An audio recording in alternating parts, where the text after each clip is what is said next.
Oh, we got 3 likes there. And we got 1 person here. Oh boy. Who's going to talk first today? How's everybody doing on this lovely, beautiful Monday night?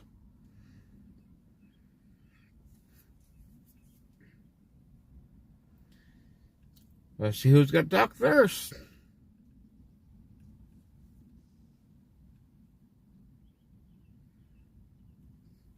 No one's going to talk?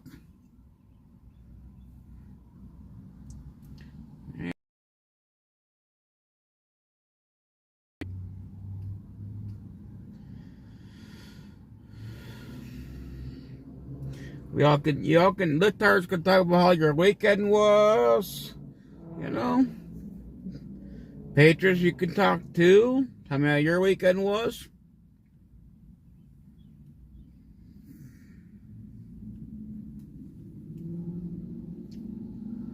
You know, what's our plan for this week? What are we gonna do?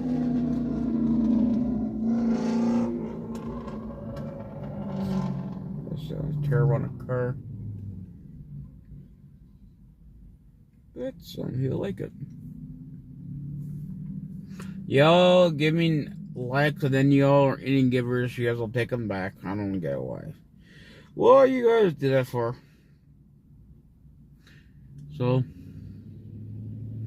I know you guys like to give me all those likes right away, and then my last time was a 20, almost 32, and you guys, oh, go back down to 0, like 1 or whatever. You guys do it all the time. So I'm not surprised. Well, you know, you let you go start talking. Tell me you're going through your own mind. We're gonna play videos today.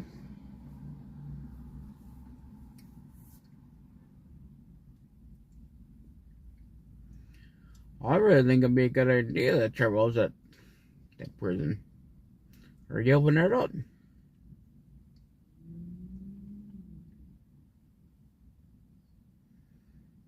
That's all why we don't see it.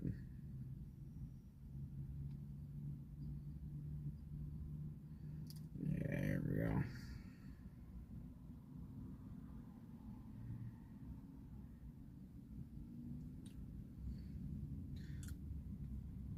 See, look at Litard, man. How you doing there, Litard? You know, I know you pretty well there, kiddo.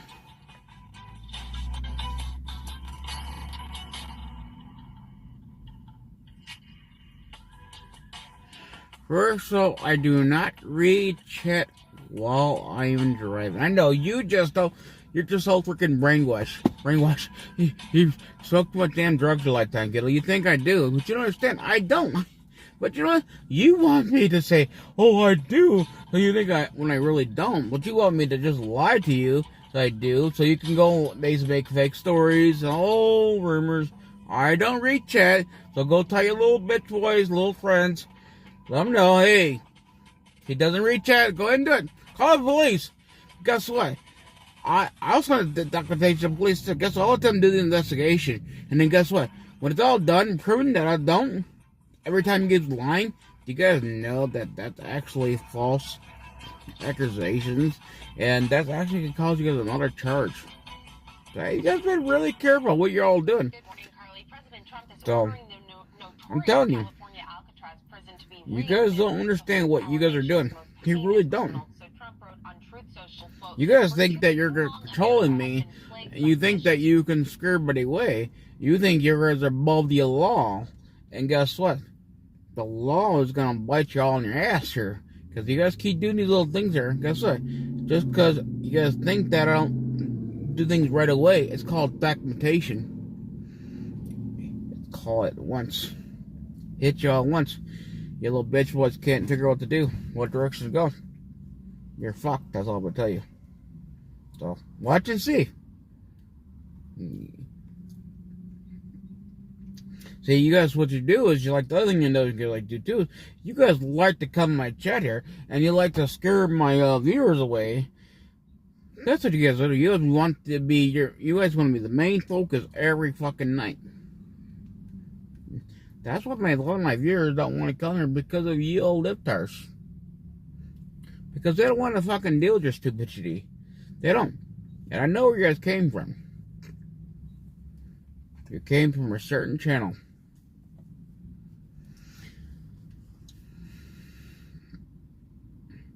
And all you do is sit there, and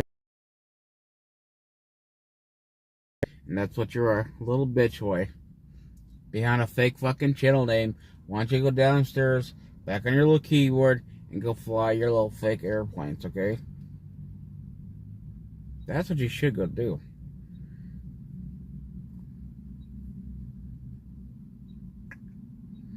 Because you don't know how to actually fly a real plane. You just know how to fly fake ones. Because you wouldn't last too long. You got truck there.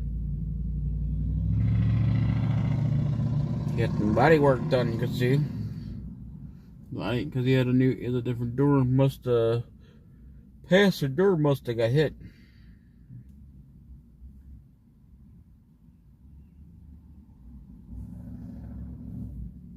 Hey, lifters, you don't control me, okay? If I want to go on the road, I will go on the road if I want to, okay? That's what I can do, okay? This is my car, my house, my rules. Just like if I want to, I can go over here and click that button right now if I really want to and get rid of you. I can do it. But you know what? I'm going to let you sit there. You think you're controlling me, but you're not. I just see that you got thousands of fake name channels with that same one.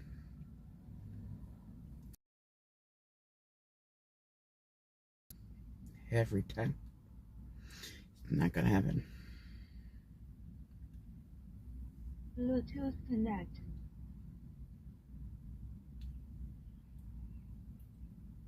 Oh, what? You want a tissue? Do you want a tissue? Well, I got some napkins there. You want a napkin there? Get on me and tissue with you. I got your napkins for you. You want a tissue? Do you need your diaper change there, buddy? Do you need your diaper change?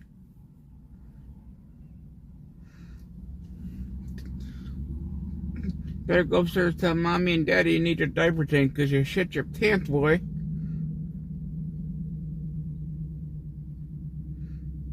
Tell her you want your bottle made too. Maybe you know you should teach her how to warm your bottle. Put some hot water, put it in hot water to warm it up. Or put it in the microwave for a couple seconds. Because you know you need one. You need your little pacifier. You need a pacifier because you're little bitches. So. So you guys don't control me. You guys don't. I enjoy this shit. I really do. I really do enjoy what I do.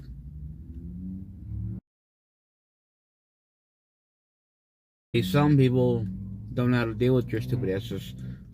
I don't mind you guys. I can do you guys all fucking day.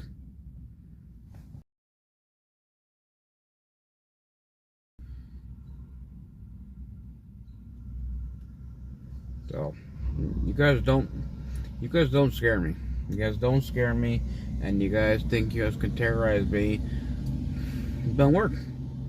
You can play your little bullshit games. It don't work. So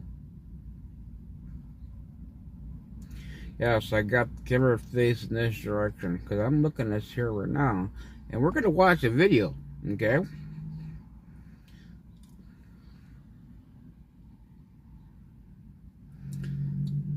We're gonna watch a video. I'm just trying to get it all set up there. They will talk to you, listeners. Because I know your mom and daddy don't pay attention to y'all, so y'all come to see me. So they're gonna talk to y'all.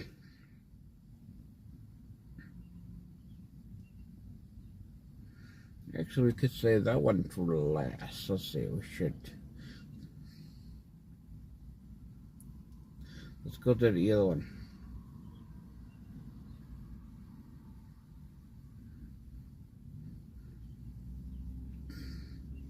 Yeah, self-deportation.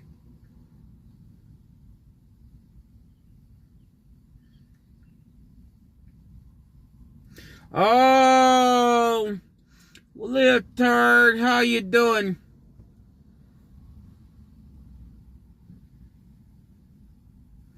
Leotard, what do you want, Leotard?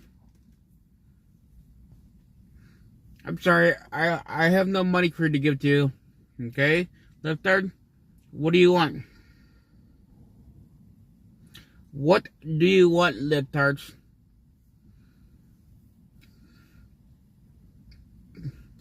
You gotta learn to use English. Spell it out. Exactly what you want. Okay?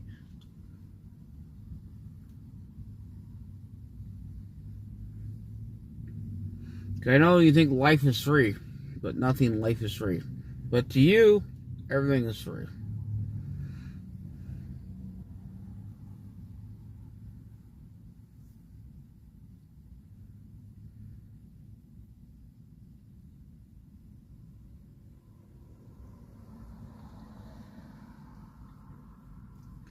Let's go directly to the liptar sucking talking out there being stupid.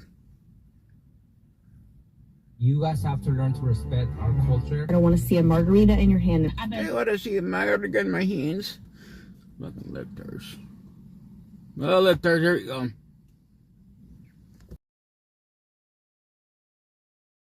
Liptars. I really don't.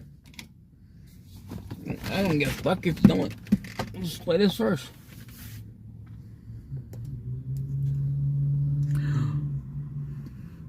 Yeah, look at your fucking liptard friends. See you pick up no chip, no salsa, no guacamole, not a damn taco. See a margarita in your hands? Margarita! We know that you're 5% Hispanic. It's okay. Latino restaurant? Have I seen you with that any taco? No tres leches cake? Nothing. No tres leches cake. Hey guys, it's Angela. Today is May 5th. That means that it is Cinco de Mayo, which some people mistake as Mexico's Independence Day. And then you want to go and celebrate our independence. Which is actually on September 16th. What people are actually celebrating on this day is Mexico's victory over the French in the Battle of Puebla in 1862. And while the city of Puebla, Mexico, which is the fourth largest city of Mexico, does celebrate Cinco de Mayo, it actually gained its popularity and significance amongst Mexican Americans in the 1960s and 70s from the Chicano movement. So in many ways, this is an American holiday and celebration. So that is why it is so crazy that liberals are now saying that if you voted for Donald Trump, you are not allowed to eat tacos or drink margaritas and crazy things like that. So today I did what any logical MAGA would do, and that was go and embrace the Mexican culture, knowing that this is a celebration that was made popular by American beverage companies. Please make sure that you are subscribed to my channel. Now, before I show you how my experience at this festival was, let's go ahead and continue to expose how insane these liberals are. Her text says, if you voted for that effing orangutan, let's find out what will happen. Voted for that orangutan. I don't want to see a margarita in your hand in 4 days. I don't want to see chips and queso at your table. And it better be the 5th of May to you and nothing else, since you want to speak English so bad. There's nothing wrong with speaking English in the country whose language is English. It is ridiculous that this lady believes that she can tell a very large percentage of the population what they can and can't do. You know that Chili's has sold over 24 million margaritas in just 1 year. Americans have adopted a lot of things from Mexico as a part of our culture, and if that is a problem for you, then too bad. Also, saying things like this is very ignorant because it is going to backfire in the worst way. If you actually convinced Americans to stop drinking Mexican tequila or buying Mexican avocados and eating their tacos or traveling to their tourist destinations, then you're really going to hurt the Mexican economy. And I don't think I don't want to see you sipping out a damn thing on Monday. I don't want to see you drinking no margarita. I don't want to see you drinking no slushy. I don't want to see you drinking. I better not see you pick up no chip, no salsa, no guacamole, not a damn taco. Okay, do you hear me? You don't deserve it. I better not see it. Yeah, we hear Best you, believe Dad. at my spot, I'm walking in and asking for voter registration cards. Let me see what you did. Show me your proof. Thank you. It is so annoying that they act like all Mexicans hate Trump when this year there was more Latinos for Trump or for the Republican Party than ever before. Trump received a whopping 46% of the Latino vote. And it's almost like Cinco de Mayo is a day where Mexican Americans pretend that they are very proud of their culture and pretend to embrace it here in America without even actually having to go to Mexico. Cinco de Mayo is next Monday, and I swear if I see all of you racist ass people celebrating and wearing sombreros, wearing hats, I'm gonna lose my shit, okay? You cannot celebrate a culture while at the same time you hate the people, alright? You guys have to learn to respect our culture and respect our people. And don't come with that about, oh, we like the legal ones, we like the legal ones. What? You're El Loco Senor. You're Does local. this person know that there are Mexicans that actually live in Mexico? Not every Mexican or Latin person wants to come to the United States. In fact, many of them are very happy staying exactly where they are. We like the legal ones. We like the legal immigrants.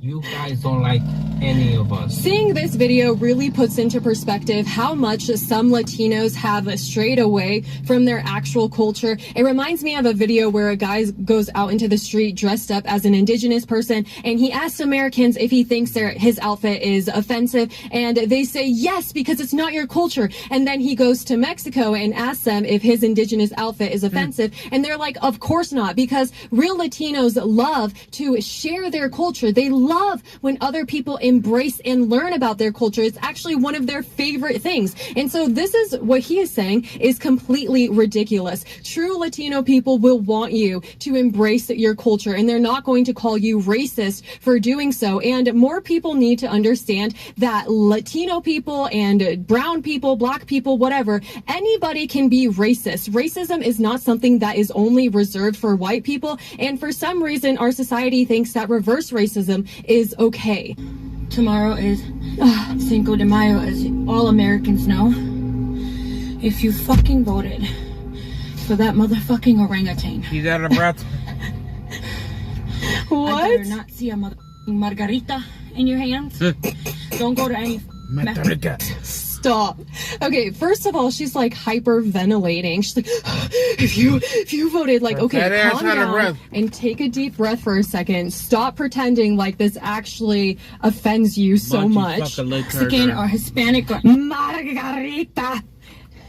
If I see you with the margarita. Okay, calm down. We know that you're 5% Hispanic. It's okay. any sort of Latino restaurant. Latino matapasta. No. If I see you with that any taco. Is that how Latino people speak? No, it's not. No enchiladas, no nothing. And they like this. No tamarindo, no nothing. It's like people despise the fact that they are white so much that they go so overboard, but they don't even know what they're doing. If I see you with any tacos, you better not be eating any tacos. Such an authentic Mexican. No tres leches cake, nothing. No tres leches cake for you. No tres leches cake for you. Imagine she just starts speaking English with a Hispanic accent to try to prove that she's very Hispanic. You don't have to prove anything, you know. It is okay to be an American. You don't even go to a parade tomorrow because you're bored. You don't even go to the you don't have work parade. tomorrow. You do not fucking You don't go to celebrate that the day parade. tomorrow. You don't If get you to. voted for this motherfucker. You do not get to celebrate our day tomorrow, okay? Or si no, you're going to be in big problem. You're going to be in big problem if I see you drinking a margarita. Wait, shut up. You do not get to celebrate. You do not. It's like, who do they think they are to tell people what they can and can't do? I saw one guy make a video say that from now on, liberals cannot celebrate 4th of July. They are not allowed to make hamburgers or not allowed to drink beer. Doesn't that just sound absolutely ridiculous? Do they know that America is a melting pot? We have Italian, French, Chinese food, Mexican food, everything here. For you to tell people not to eat a certain food is actually deranged. celebrate tomorrow. Speak your mother English. Isn't that what you wanted? You wanted everybody to speak English in this country. Speak mother English. You better only speak English. Well, when you live in You America, better speak English comes English first. with an accent to embrace our people. You better. Like if I go to your country, hey, I still Somebody was gotta watching learn me. Spanish. You better. That is the epitome of crazy. Oh man, no sorry fucking guys. I plan thought to somebody leave was America. watching me. Okay. I have no reason Maybe to let listen her to do. what you have to say anymore. This lady says, MAGA better not celebrate Cinco de Mayo. You are not worthy. And then you want to go and celebrate our independence? Oh, no, she didn't call it the independence. The fact that you're Mexican and think that Cinco de Mayo is Mexican Independence Day is what kills me.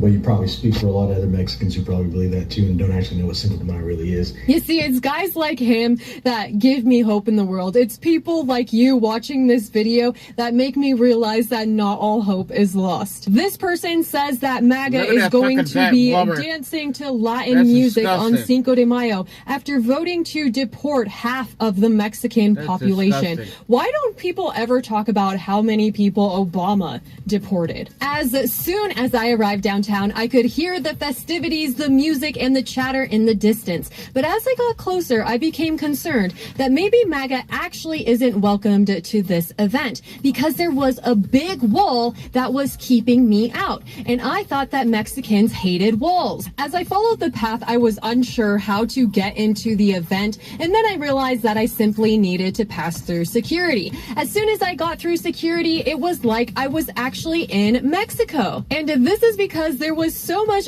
entrepreneurship, which I love. There were so many businesses selling everything from dresses to hats to clothes for your dogs to toys and everything else. Every single booth seemed filled with smiles as people would come by and check out their products. But every so often there was a political booth that was just completely ruining the mood and of course trying to make these Hispanic Americans believe that the Trump administration is after them by handing out signs that say things like know your rights. If the Trump administration was planning on deporting all Mexicans, then they would have simply raided this event. But they didn't, and most likely 90% of these people were citizens.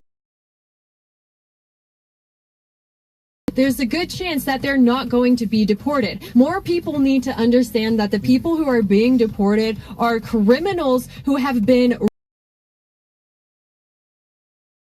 coming out of Colorado is that Trump cut $24 billion that was going to be spent towards illegals emergency shelter. And I went and visited some of these emergency shelter places, and they are horrifying. If anybody thinks that coming to live with a bunch of drugged up homeless people is better than living in Latin America, then I don't really believe that you actually are so proud to be Latin like you Hold on, Jericho. We gotta replay this one again for you.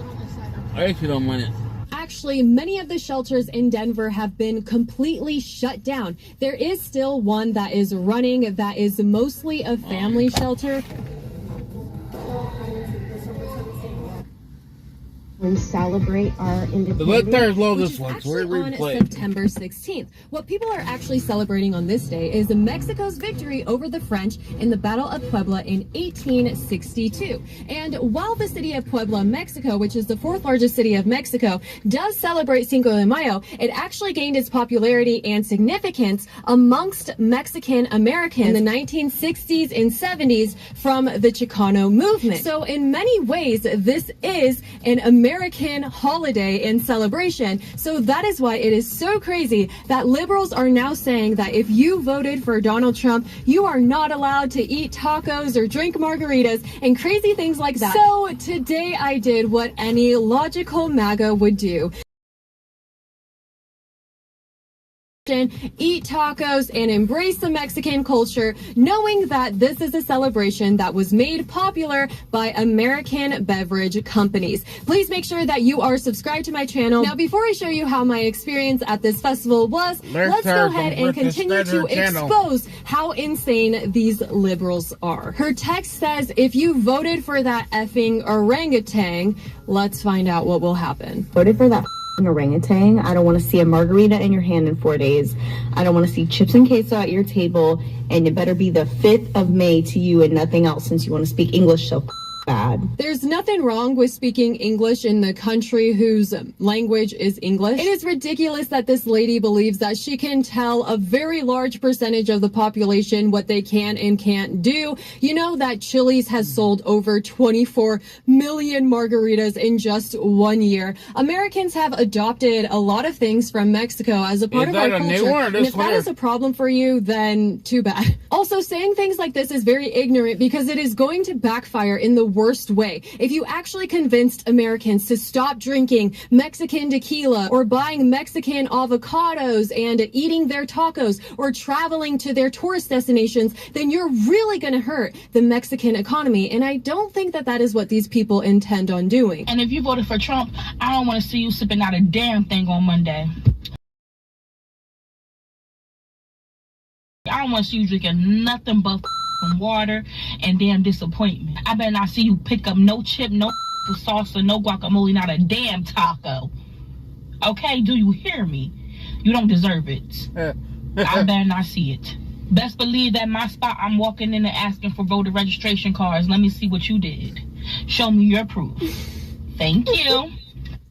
It is so annoying that they act like all Mexicans hate Trump when this year there was more Latinos for Trump or for the Republican Party than ever before. Trump received a whopping 46% of the Latino vote. And it's almost like Cinco de Mayo is a day where Mexican Americans pretend that they are very proud of their culture and pretend to embrace it here in America without even actually having to go to Mexico. Cinco de Mayo is next Monday, and I swear if I see all of you racist-ass people celebrating and wearing sombreros, wearing hats, I'm gonna lose my shit, okay? You cannot celebrate culture while at the same time you hate the people, alright? You guys have to learn to respect our culture and respect our people. And don't come with that about, oh, we like the legal ones, we like the legal ones. What? You guys don't like. Does this person know that there are Mexicans that actually live in Mexico? Not every Mexican or Latin person wants to come to the United States. In fact, many of them are very happy staying exactly where they are. We like the legal ones. We like the legal immigrants.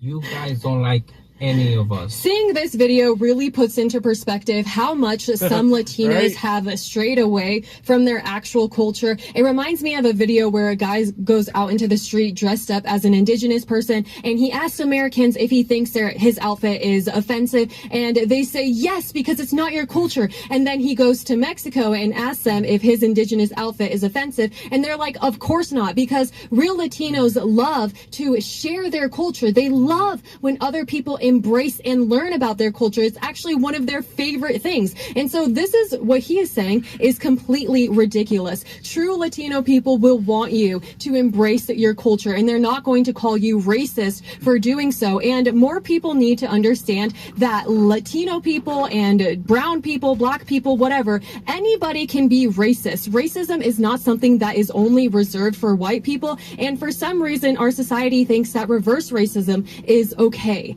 Tomorrow is Cinco de Mayo, as all Americans know. If you fucking voted for that motherfucking orangutan, what? I better not see a motherfucking margarita in your hands. Don't go to any method. Stop. Okay, first of all, she's like hyperventilating. She's like, if you voted, like, okay, calm down. This actually offends you so much. Mexican or Hispanic or margarita. If I see you with the margarita. Okay, calm down. We know that you're 5% Hispanic. It's okay. Any sort of Latino restaurant. Latino no. If I see you with any taco. Is that how Latino people speak? No, it's not. No enchiladas, no nothing. No tamarindo, no nothing. It's like people despise the fact that they are white so much that they go so overboard, but they don't even know what they're doing. If I see you with any tacos, You better not be eating any tacos. Such an authentic Mexican. No tres leches cake, nothing. No tres leches cake for you. No tres leches cake for you. Imagine she just starts speaking English with a Hispanic accent to try to prove that she's very Hispanic. You don't have to prove anything, you know. It is okay to be an American. You don't even go to a parade tomorrow because your mother bored. You don't even go to the You don't have work parade. tomorrow. You do not fucking You don't go to the parade. You don't get to. voted for this motherfucker. You do not Jericho, get to don't go celebrate to the a parade. day tomorrow, okay? Or si no, you're going to be in big problem. You're going to be in big problem if I see you drinking a margarita. Wait, shut up. He told Girl, you, do don't go not there. get the celebrate. You do not. It's like, who do they think they are to tell people what they can and can't do? I saw one guy make a video say that from now on, liberals cannot celebrate 4th of July. They are not allowed to make hamburgers or not allowed to drink beer. Doesn't that just sound absolutely ridiculous? Do they know that America is a melting pot? We have Italian, French, Chinese food, Mexican food, everything here. For you to tell people not to eat a certain food is actually deranged. Celebrate tomorrow. Speak your mother English. Isn't that what you wanted? You wanted everybody to speak English in this country. Speak mother English. You better only speak English. You better speak English with an accent to embrace our people. You better. Somebody was watching me. You better. Hey, look fucking That crazy. is the epitome of crazy. Oh man, sorry guys. I thought somebody was watching me. Okay, I have no reason to listen to what you have to say anymore. This lady says, MAGA better not celebrate Cinco de Mayo. You are not worthy. Fucking And then you dead want to lips. go and celebrate our independence? Oh, no, she didn't call it the independence. The fact that you're Mexican and think that Cinco de Mayo is Mexican Independence Day is what kills me.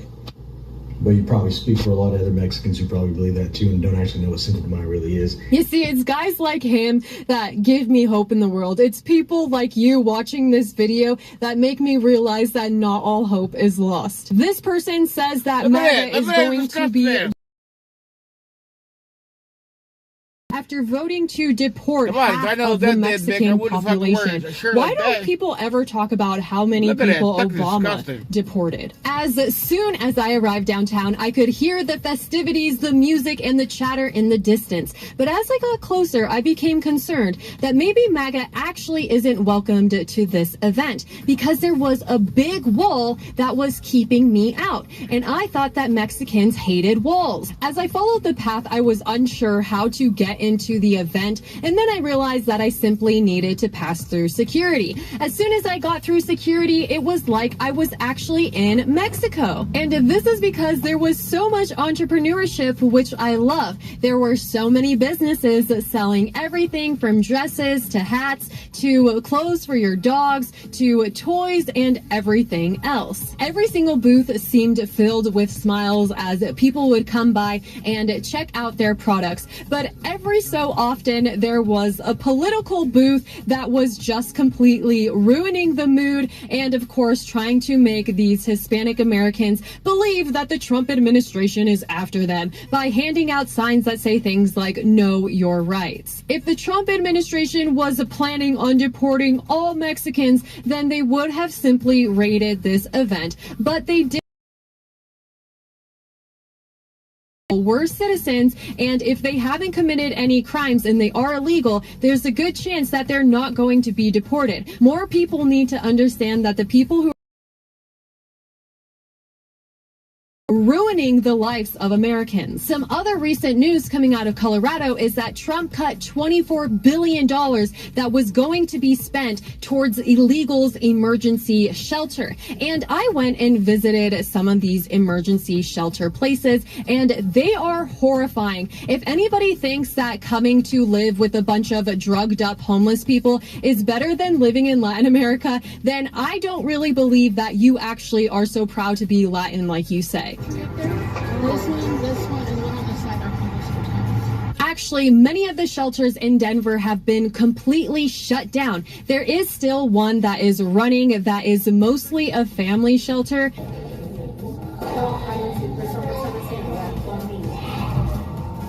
So many Americans pretend that they would help illegal migrants more than they actually would help them. None of them would actually open up their doors. I went to one place in downtown Denver where there was supposed to be a fridge and some type of pantry for migrants, like Venezuelan migrants. And when I opened up the fridge, it stunk. There was nothing in it. And inside the cabinet was some maize from Peru and some peanuts. But ultimately, it all relates back to the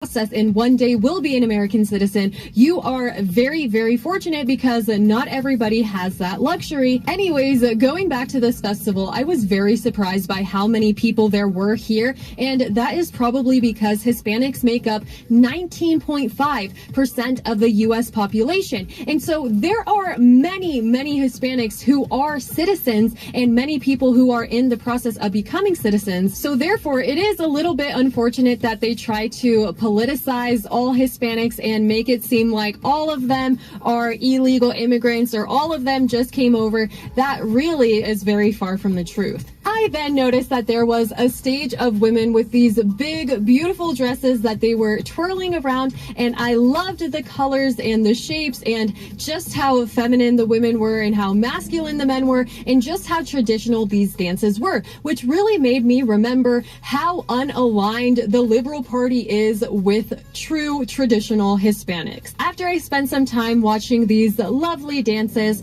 to my left there was a few booths that were selling tacos. And so I bought myself a taco with some limon and cilantro just to trigger some liberals right now, hopefully. Some of the biggest consumers of this food in our country are Americans. So it doesn't really make sense for them to say Americans shouldn't eat tacos, because then many businesses would be out of business.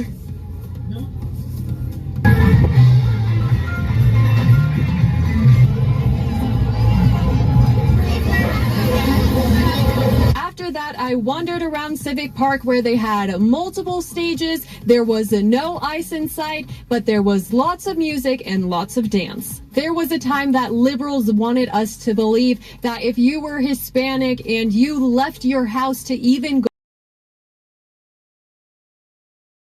there was thousands of Hispanics here and nobody was deported. The music was great. The singer was dressed up like Selena and she did a phenomenal job. It was so exciting to see all of the people happy and dancing and off of their phones and seeing all of the kids playing and having fun. It was a very beautiful event. Happy Cinco de Mayo from your favorite MAGA supporter. Would you please make sure that you are subscribed? Thank you, and I'll see you next time. Bye! All right. There's a lot of foreign drivers. Alright, so she got a channel now too? Yeah, I think it's a good idea. We're seeing that one. Gotta know how to read the signs, That's you know what what I'm the saying? Some of these immigrants, the governments are paying the bill for them. They're paying the fuel bill, they're buying them trucks, I think. Right. Came from a different country. The one that I wanted to see, let's see if we can get this play. This one is the one look. The visitor is intently trying to destroy evidence here. Senator, welcome back to the show. We apologize for being a little bit late here. President Trump was walking around with an Easter bunny and... Okay, where is that?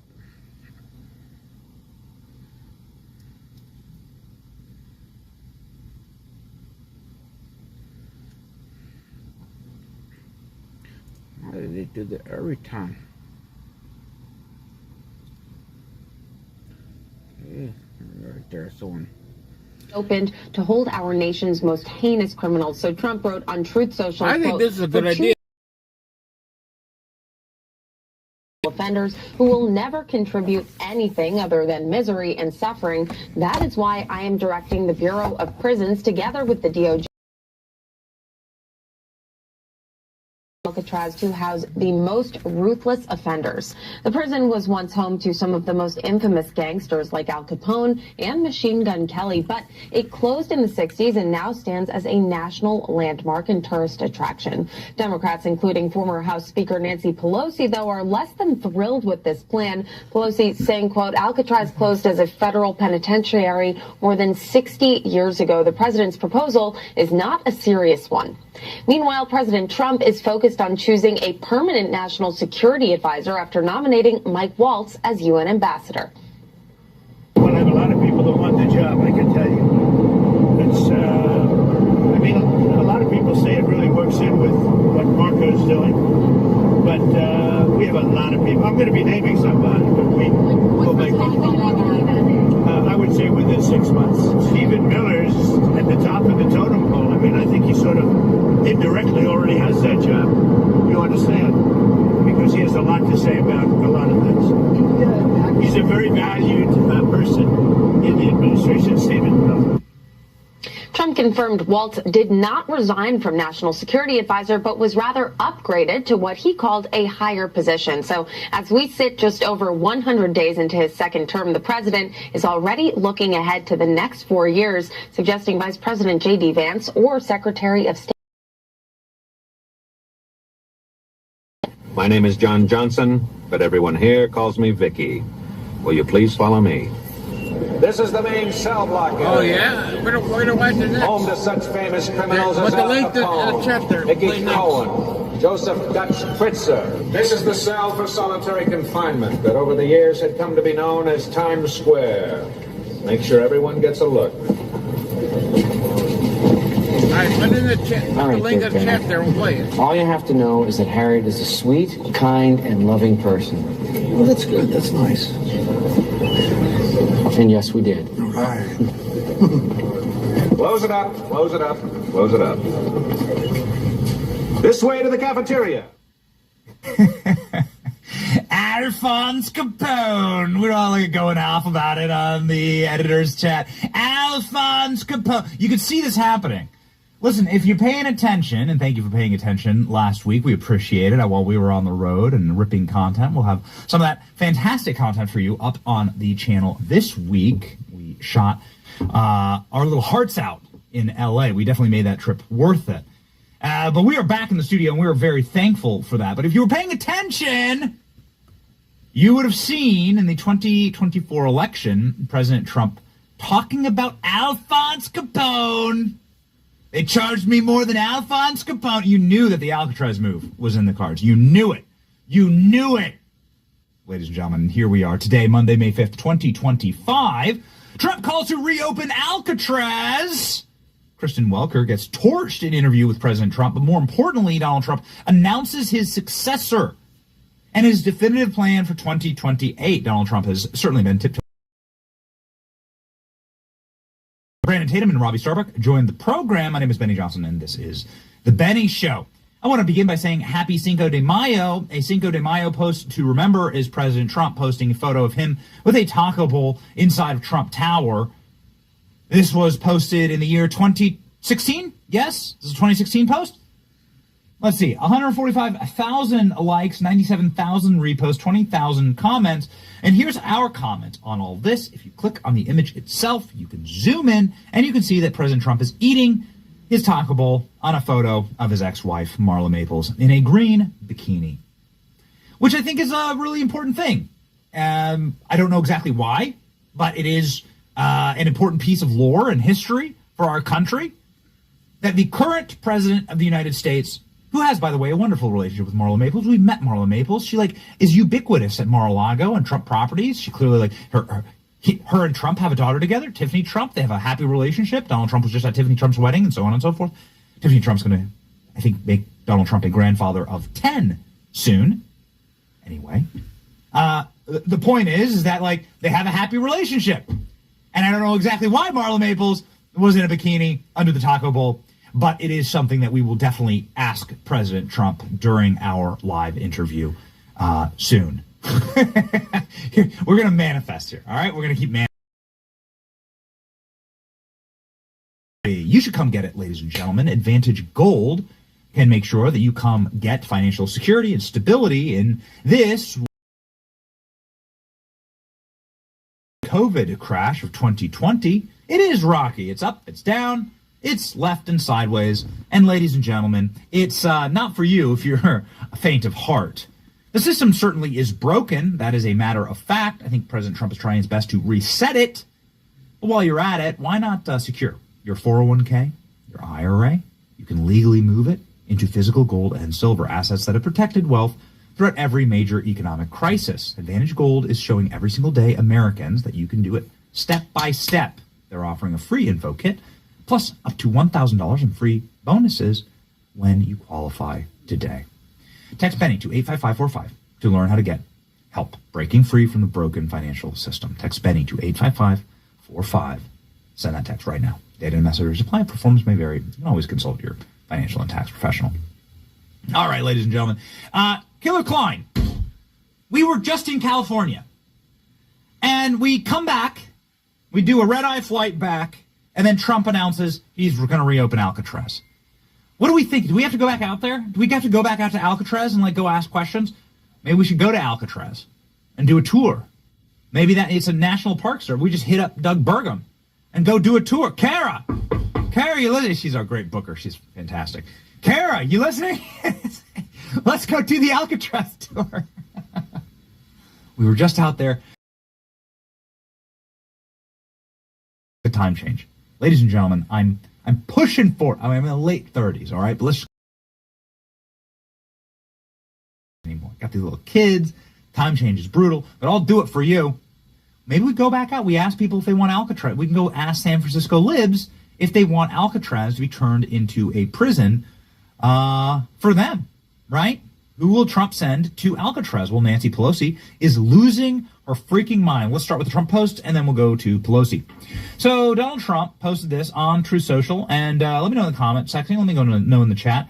Can you please, Ashley, please pop up in the chat. Let me know if you think Alcatraz should be turned back into a massive, that's a good question, top-level security prison for the most dangerous criminals.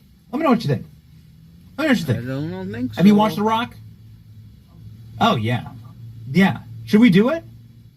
Pop the comments up, all right? If you say yes or no, say what you think, but let me know as we read through this Trump post, okay? Yes, reopen Alcatraz. Alcatraz opened to hold rogue judges.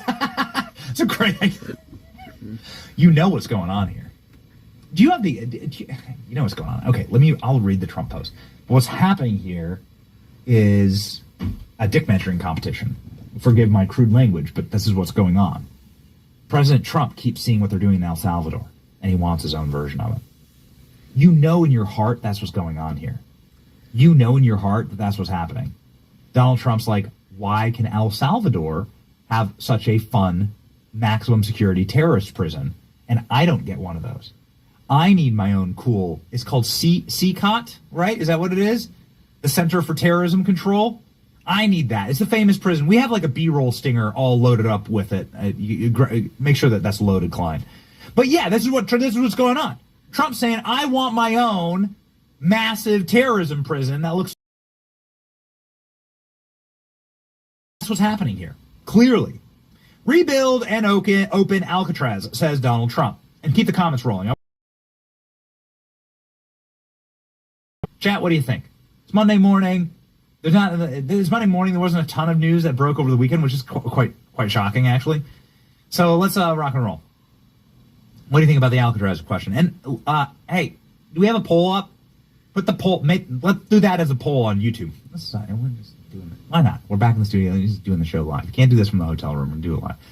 Put the poll on YouTube and put the chats. Let's go. Put the chats right here. Let's freaking go.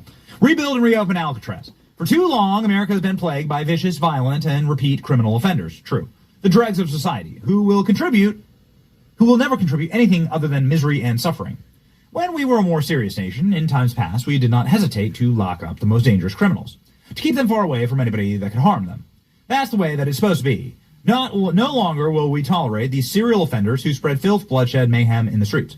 That's why today I'm directing the Bureau of Prisons, together with the Department of Justice, FBI, Homeland Security, to reopen, substantially enlarge, and rebuild Alcatraz to house America's most ruthless, violent criminal offenders. We will no longer be held hostage to... See the chat. All right. Judges. Okay. That's good. In this country illegally. That are afraid to do their jobs and allowed to remove criminals in this country illegally. The reopening of Alcatraz will serve as a symbol of law, order, and justice and will make America great again. I freaking love this. And Alcatraz, of course, sits in this primo spot right in the middle of the harbor of San Francisco. Can you give me a modern photo so you can kind of see that it's like you can everywhere. Alcatraz has ubiquity in San Francisco. You can see it from every building. You can see it from everywhere. It's like right there in the harbor, if you've ever been. So let's jump into the data behind President Trump's post here. What does the data say? The data says, this is a modern photo of Alcatraz. The data the crime data that is available in every major city and available via the FBI is pretty clear. It is cut and dry. The crime data goes like this. Something like the 98% of all crime in this country is repeat offenders. The vast demonstrable how they all get majority in there, of crime, like there's no in this road nation, there. How do they get in there? Is career criminals. Unless they fly there, I don't know how they. And career criminals make up like 1% of society. So actually, what you really have to do is just lock up 1% of society to reduce crime by 90%. Oh, that's perfect. Like Paul Pelosi at a hammer party can see Alcatraz while getting hammered, right? Like Pelosi lives on that little hill. We've gone to Pelosi's house. Pelosi lives on that little hill called Billionaires Row right there, where you can look down into the bay. So this would be the greatest final FU to Nancy Pelosi. It's so great. We haven't even gotten Nancy Pelosi's commentary on this. She's losing her effing mind. But this would be so awesome. So President Trump is right. That's a great photo too. President Trump is right. That's Nancy Pelosi's little neighborhood. Here's where Nancy Pelosi has her mansion, right? So Paul Pelosi, while being hammered, could look down and see Alcatraz. Nancy Pelosi, while getting hammered, right, could look down and see Alcatraz. Nancy Pelosi sounding drunker than ever. Where do you hear this clip that we have from Nancy Pelosi, dude? She's gone. She's got the Biden curse now. She's got the Biden curse. She can't even speak. Trump is right. If you were to lock up 1% of the worst criminals in this country, you'd reduce crime by 90%. The only reason there's crime in any of these cities is because they continue to spring the career criminals onto the street or refuse to lock them up altogether. We've been to San Francisco many times. We've covered the horrors of San Francisco many times. And we'll go back and do it again. This would be a fantastic image for the country. It'd be great for people to actually see this in practice, that we are a nation of law and order, and we're not going to make our prisons, we're not going to turn our prisons into, our kick-ass prisons like Alcatraz, into tourist traps. It should be traps for dangerous criminals. Now, who could do this? Well, the Bureau of Prisons is actually in charge. We looked it up. It's not the FBI, it's the Bureau of Prisons. The FBI is responsible for putting people in prison. The Bureau of Prisons is housed under the DOJ. So it would be Pam Bondi inside of the ecosystem at the DOJ, turning Alcatraz back into a prison. They would have the right to say, yeah, let's do it. Because also it's a national park right now. So the National Park Service is under that. That's Doug Burgum. Doug Burgum's can clearly do what he's told, right, by Donald Trump, a former North Dakota governor. And so there's absolutely no reason why Donald Trump couldn't just press a button and make this happen right now. This is squarely in the yes, Trump can do this category. Now, Nancy Pelosi losing her mind over this great idea. Nancy Pelosi quote tweets this and says, Alcatraz closed as a federal penitentiary more than 60 years ago. It's now a very popular national park and a major tourist attraction. Nancy Pelosi has overseen the zombie apocalypse of San Francisco. I don't know if we probably don't have time, but at the very least, grabbing that Nancy Pelosi clip where she was in San Francisco speaking just the other day. She's bad. She's doing bad. Grabbing that clip, please. Where she didn't even know where the microphone was. Clearly zoinked completely out of her skull. Nancy Pelosi, again, the Biden curse has befallen Nancy Pelosi.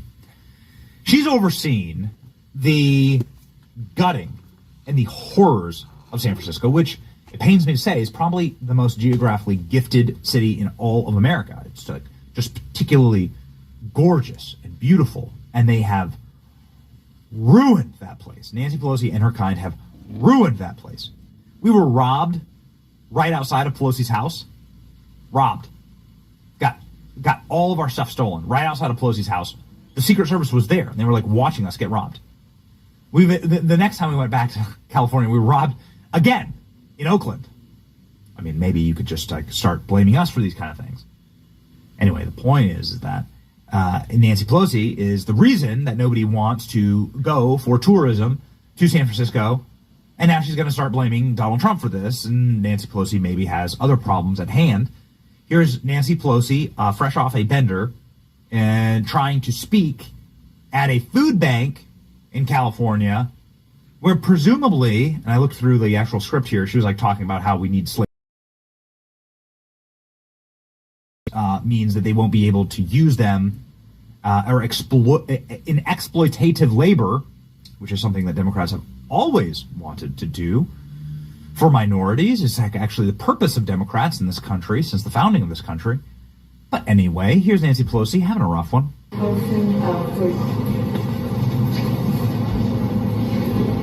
For Arcadia Produce for hosting us today. This is a remarkable place. I hope you had a chance to see the force of it all. Small businesses like Arcadia are the lifeblood of the American economy, with their great optimism, entrepreneurialism, and courage. And it's a privilege to join so many small business owners and community leaders during this cost of living week in America. All over the country, House Democrats are having events with the community about bringing down the cost of living. That was so. Why? Other than like demonic possession, I can't figure out why you would allow any member of your family to continue like this. Nancy Pelosi clearly doesn't know where the mic is. She doesn't know her mic's not on. She doesn't know where she is. She's having to read off a script now instead of off the top of the dome. You have to just hate your family in order to allow this to happen to them.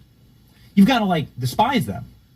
At some point, the only reason to have your family member in office at this kind of debilitated states is just trying to remain out of prison, right? That's what the Joe Biden move was.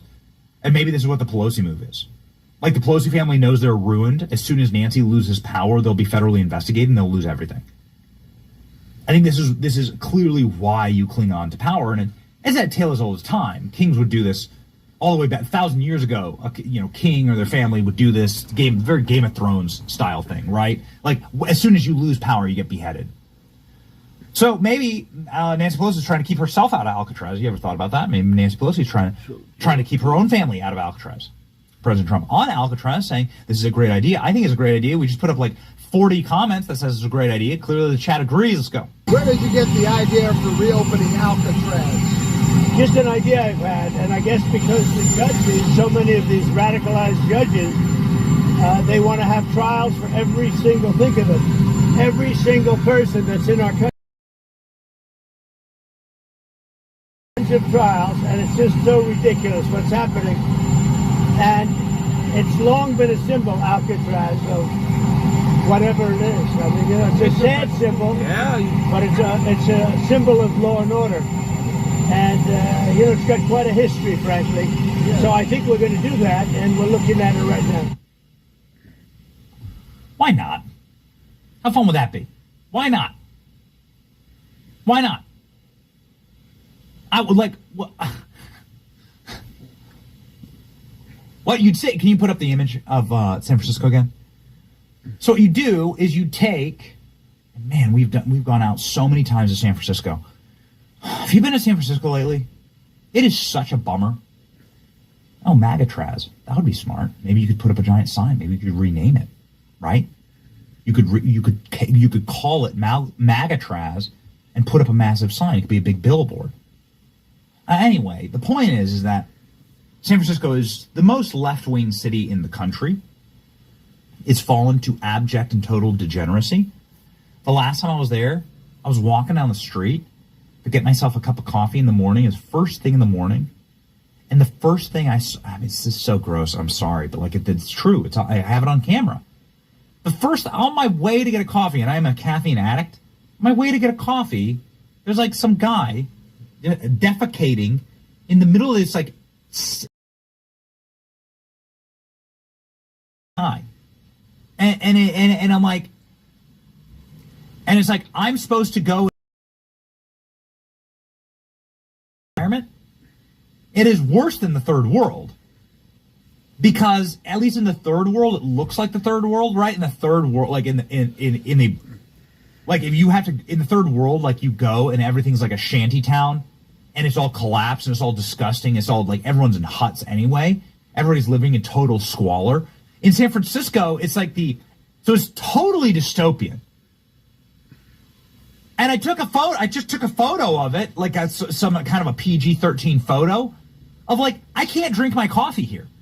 You can't like get out and walk down the streets and go drink a coffee. And then the other side of the degeneracy is not just like the homeless refuse, but then the first thing I saw is like, I'm driving in, again, I'm not sure I can even play these clips on the stream. It's just some guy not walking buck ass naked. Yeah. Just naked. Just walking like straight down he had a top hat on. That's it. I remember Dave Portnoy responded to it. He had a top hat on. Please don't play the clip. Whatever I'm saying here, don't put up the clip. And I'm driving into town in my Uber, and we're just here to get some of the we're in San Francisco to obviously tell these stories. And it's just a dude walking naked down the street. It's completely not a stitch of clothing on him. Some obviously Alphabet Festival, except for his top hat. And he's just wandering around. And I was like, how do you raise your children here? How do you do it? I think there was actually a clip of some dude with his kids walking through San Francisco recently. Can we grab that? I think we put it up on the show. So it's that kind of a city. Yeah, that was today. That city, yes, right? I seen that one today. It was really good. If you could grab that clip, because it was heartbreaking. We were in Skid Row with Steve Hilton. I'm not sure if you guys saw that. We were in Skid Row with Steve Hilton this past week. That's the one I want to play next. And it's not like, the homeless people have rights. I know what they're doing is illegal. You can't defecate in the street. You can't live in the street. But they're allowing it to happen. It is the banality of evil. Grab me that little kid walking down the street. I know that went viral. I want to make a really quick point, just because it's like on my heart, and because I've just did the whole California back to Florida thing, and I spent yesterday with my kids at the park. Right there's the photo of me. We're actually just like in Home Depot, right? Like I spent yesterday with my kids. Right, there's 3 of my kids, and it just the contrast is so crisp, and it's worth taking a second to examine it. When you are in a society, it's a sport thing. He was talking about from the top down, the morality of the leaders are reflected in the public spaces of society. Let me expand on that. If you're thinking if you should go to a city park, oh God, there it is. Yeah. If you're thinking you should go to a city park, this is kind of perfect, actually. This is the guy that I saw when I was, don't play this clip. This is the guy that I saw when I was driving down the street. This is me, welcome to San Francisco. It's about a year ago, just driving down the street. Then welcome to San Francisco. That's perfect, yeah. Oh, it's awful. Let me get back on track here. If you're deciding what city you should move to, go to a city park. Go to a playground. Don't look at homes.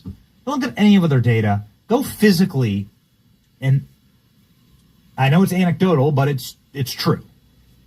Go to the park and look around the park and say, see if you can see any homeless degenerates, bums, or people like taking the piss.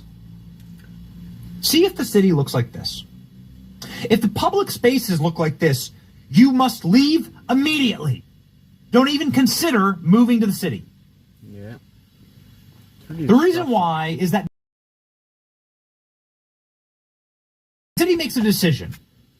Is the city for sickening, piss-filled, blood-soaked degeneracy, mental illness, and ultimately demonic activity? Or is it for the purity of family flourishing and children?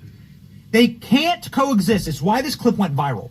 This clip went viral because the father was showing what environment I must raise my children in. And it sickens the soul because you see the innocence of the child and the purity and the light of the child, yeah, this place is very contrasted with the darkness and the again. I do like banality and evil and sunkenness of the criminal element. See if I say that one who's allowed to exist. This is disgusting. Be in a place where that isn't allowed to exist. The drug addicts walk around. Because the parks and public spaces in your city can only be for one. It can't be for both. They can't coexist together. You must make a choice. And it is the decision of... Just get to that one. I think it's RSP News I'll watch early. Jericho, post that link to that one. That was the one the short one, the RSP News.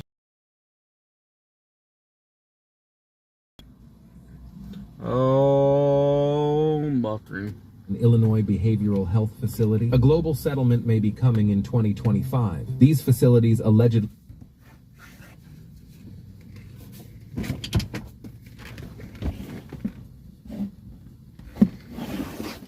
Why is it not working?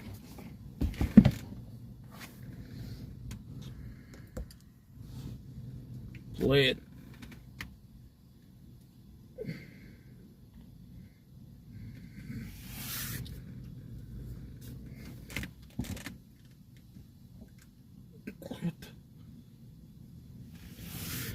Friggin' thing. Taking forever. That was today. This is what I hate about technology.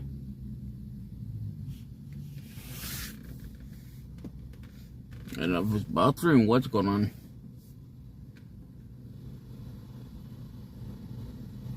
Shining smooth as mine was when I tried it right here on the network. AngelPace.com, thank you for sponsoring us here at Right Side Broadcasting Network Live. And if you're just joining us, we are roughly 16 minutes past the hour. Good morning, America. I'm Robert McNeely, and we are live in the loveliest village on the plains, Auburn, Alabama, reporting about Washington, D.C. and that beautiful White House where President Trump will be making a big sports announcement forthcoming. Again, he met with Coach Nick Saban and the former coach, Senator Tommy Tuberville, also candidate for governor of Alabama.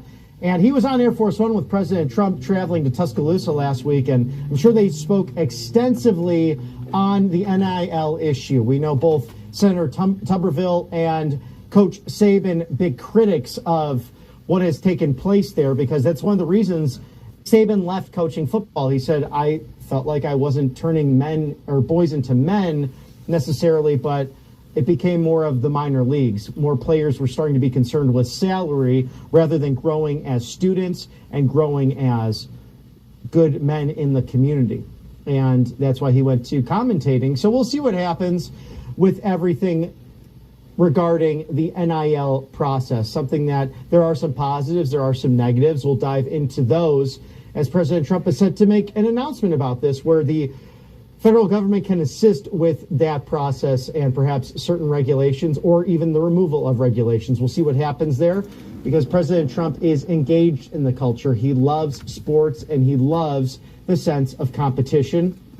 And he is the most transparent president with the press gaggles. Again, last night on Air Force One, coming back from Florida, he is talking to the press. He is engaging them on a number of different topics, things they want to know, things that have to be looked into in order to figure out what's best for this country and what's not so best, and especially when it comes to your taxpayer money. In case you missed it, last week, President Trump,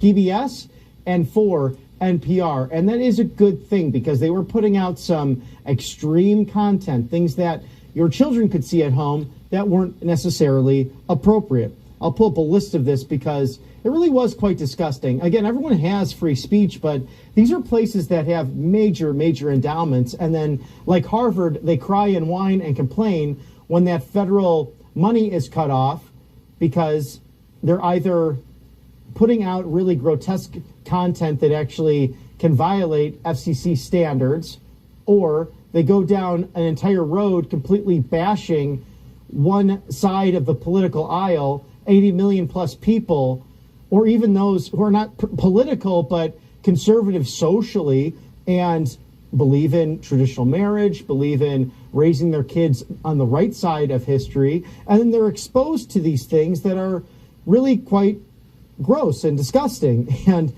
things that have to do with the transgender issues or just perverted content that gets out there. And we'll see where that is here as I am looking through my list. In the meantime, President Trump is very focused on rebuilding this economy. And that's kind of against the narrative of the mainstream are working for higher pay ever since he came into office on January 20th. This is the second month in a row where the jobs report has beat expectations. Wages are continuing to rise, and labor force participation is increasing in the United States of America, according to Press Secretary Caroline Leavitt. More Americans are working now for higher wages. More winning is on the way. President Trump is revitalizing the American economy as the workforce grows and businesses onshore jobs, and today's job reports proves it. In April, the United States added 177,000 jobs, smashing expectations for another month as the labor market responds to President Trump's economic vision. Private education and health services, these are up 70,000 in the job numbers. Those are that's the raw data right there. Transportation and warehousing up 29,000. Leisure and hospitality up 24,000. Professional and business services 17,000. And financial activities 14,000. So again, that's what you have to take through these two lenses. Either someone is lying, i.e. the corporate media so-called experts, or that's actually not happening. Perhaps maybe talk to your neighbors about what they think about the labor force at the moment. But the participation grew more Americans as they enter the workforce during this golden age of America. And that's what we saw last Tuesday. The American dream is back. The golden wages continue to rise, with real average hourly wages up by nearly 4% over the last year. And that's what we saw in the first term, especially after the Tax Cuts and Jobs Act, which came in December of 2017. When that was released, the proof was in the pudding. President Trump, under his leadership, regardless of socioeconomic background, what your zip code was in the United States, everyone was keeping more of their take-home pay. That corporate tax rate went from 35% down to 21%. President Trump wants to get that down now to 15%. In fact, cutting taxes on tips, cutting taxes on overtime, and that will be the next rung on this economic agenda, according to Treasury Secretary Scott Bessent. Construction employment increased for the third straight month, adding 11,000 new jobs with no evidence of labor shortages in sight. The federal government cut jobs for the third straight month as President Trump implements his bold vision to right-size the bureaucracy. And this is the thing that has really been good about this streamlining the size and scope of government. First of all, as President Reagan said, the closest thing to eternal life on earth is a government program. Once it's there, it does not leave. Remember, things like Social Security were supposed to be temporary, part of the great society. And it's presidents like FDR, who was great in his own right, very, very left of center. And then you had people like LBJ and Autopen Joe, who wanted to be this second coming of LBJ and then put way too much government into the mold and programs that will last a lifetime, if not for generations. But President Trump stopped Autopen right in his tracks and said, no, go grab an ice cream cone, because the economic geniuses are back in the White House. And the great part about this is many of these federal employees, you hear about this doom and gloom, many have been given options that say, here's the door, here's 8 months of severance package, maybe a little bit less, but it's pretty good as you're looking to get a new job. And all they want to do is, for example, send that email back and tell me 5 things you're either proud of or what you're accomplished this week. What's on the agenda? I can tell you every week we're able to do that here at Right Side Broadcasting Network. I would say most people are able to look at the abilities and the hats they wear at their respective roles in their careers and say, here are 5 goals, here are 5 tangible items that I have done or I'm seeking to accomplish or have accomplished in the last week, the last 2 weeks, the last month, the last quarter. But then you have people who just don't want to come back to work or stay at home since the pandemic. Really, really sad, because then it's our taxpayer money funding all of that. $36 trillion of debt that President Trump is trying to scale back. In the meantime, change the global supply line and supply chain to make it all more efficient for the United States. Because our medicine, our big pharma is all over being produced in China. That's going to change. That needs to happen, because we can't export our meat and our poultry to Europe. They won't accept that because of the poisons and the pesticides in our ranchers and farmers' fields. And that's why Brooke Rollins and Bobby Kennedy working so hard to fix all of those things. President Trump, truly the antithesis of his living predecessors who did so much damage to this country over the course of the last 25 years. It's great to have a disruptor-in-chief. A disruptor-in-chief, that's a good thing. Not only the commander-in-chief, but someone who came in to turn the tables, to, as a biblical reference, throw up the tables and the money changers within the temple. It's President Trump coming in, ushering in religion, ushering in free speech, ushering in constitutional government once again in the United States. Thank you to our sponsors at Right Side Broadcasting Network Live, Tax Network USA, TNUSA.com. Protect yourself from the IRS. Settle those back taxes today. Don't delay. Call today, 800-357-1415. 800-357-1415, especially if you missed that April 15th deadline or had to extend, or even. These are the Patriot experts, whether it's property taxes, state income taxes, the federal income taxes, that can protect you from financial bankruptcy and trouble, because you have the Auto Pen administration bring in 88,000 new IRS agents, just an overreach of federal governance. So protect yourself today, settle those back taxes now. TNUSA.com/RSBN, 800-357-1415. Get your unbridled access to the Patriot experts today at Tax Network USA.com/RSBN. Thank you for sponsoring us here, TNUSA.com/RSBN. We appreciate you, Tax Network, and all you do for our great network here, live for you, the American people. Here is what they are saying. Economist Steve Moore. This is an amazing report on the jobs. The labor force rose in participation, so this is a truly strong number. We have the ER Shares CEO, Joel Schuman. This is very encouraging because we're already seeing many of the companies dependent upon foreign suppliers already reshoring some of their jobs. And even former Toys R Us CEO Gerald Storch, we're going to be in this great nation, to be in great shape, to be ready to take on the Chinese Communist Party and the people that want to give us a hard time around the world.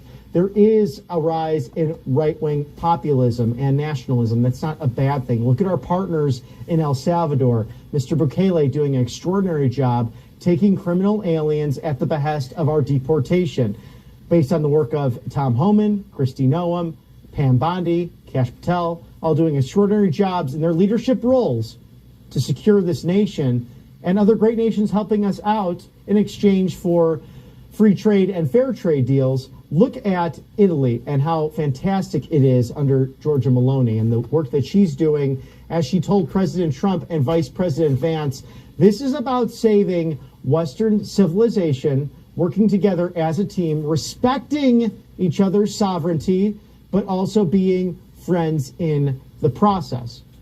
Because we want that for one another. We want free trade, but also fair trade. It goes back to what our founders envisioned for this great nation. To be strong, to be free, to be fair, to also not get entangled in global alliances that would pull us down. And as President Trump has said with the European Union, that was made to, pardon my French, screw the United States at the end of the day. And it's true. And in identities of places like Ireland, think about the dependence on Russian oil that Germany needs, as Germany was trying. Brussels, Belgium, being really the headquarters of the EU, the so-called headquarters, but thanks to things like Brexit in the UK, and for leaders like Prime Minister Giorgia Meloni in Italy, among the influence of great leaders like the president of Turkey, Mr. Erdogan. It's all now pushing back through dialogue, through calling, through peace and strength. And that's truly the courage of a leader, calling for peace. That's always harder. It's easy to point a missile towards someone and threaten them and try to, raise the proverbial middle finger in insult. But that's child's play. What's true work, what's true success is actually talking to friend and foe. It's stepping over the demilitarized zone and talking to little Rob.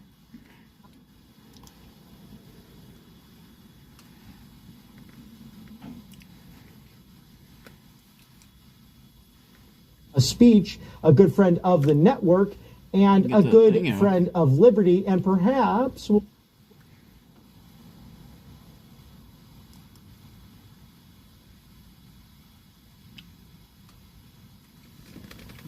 play. There you go, right there.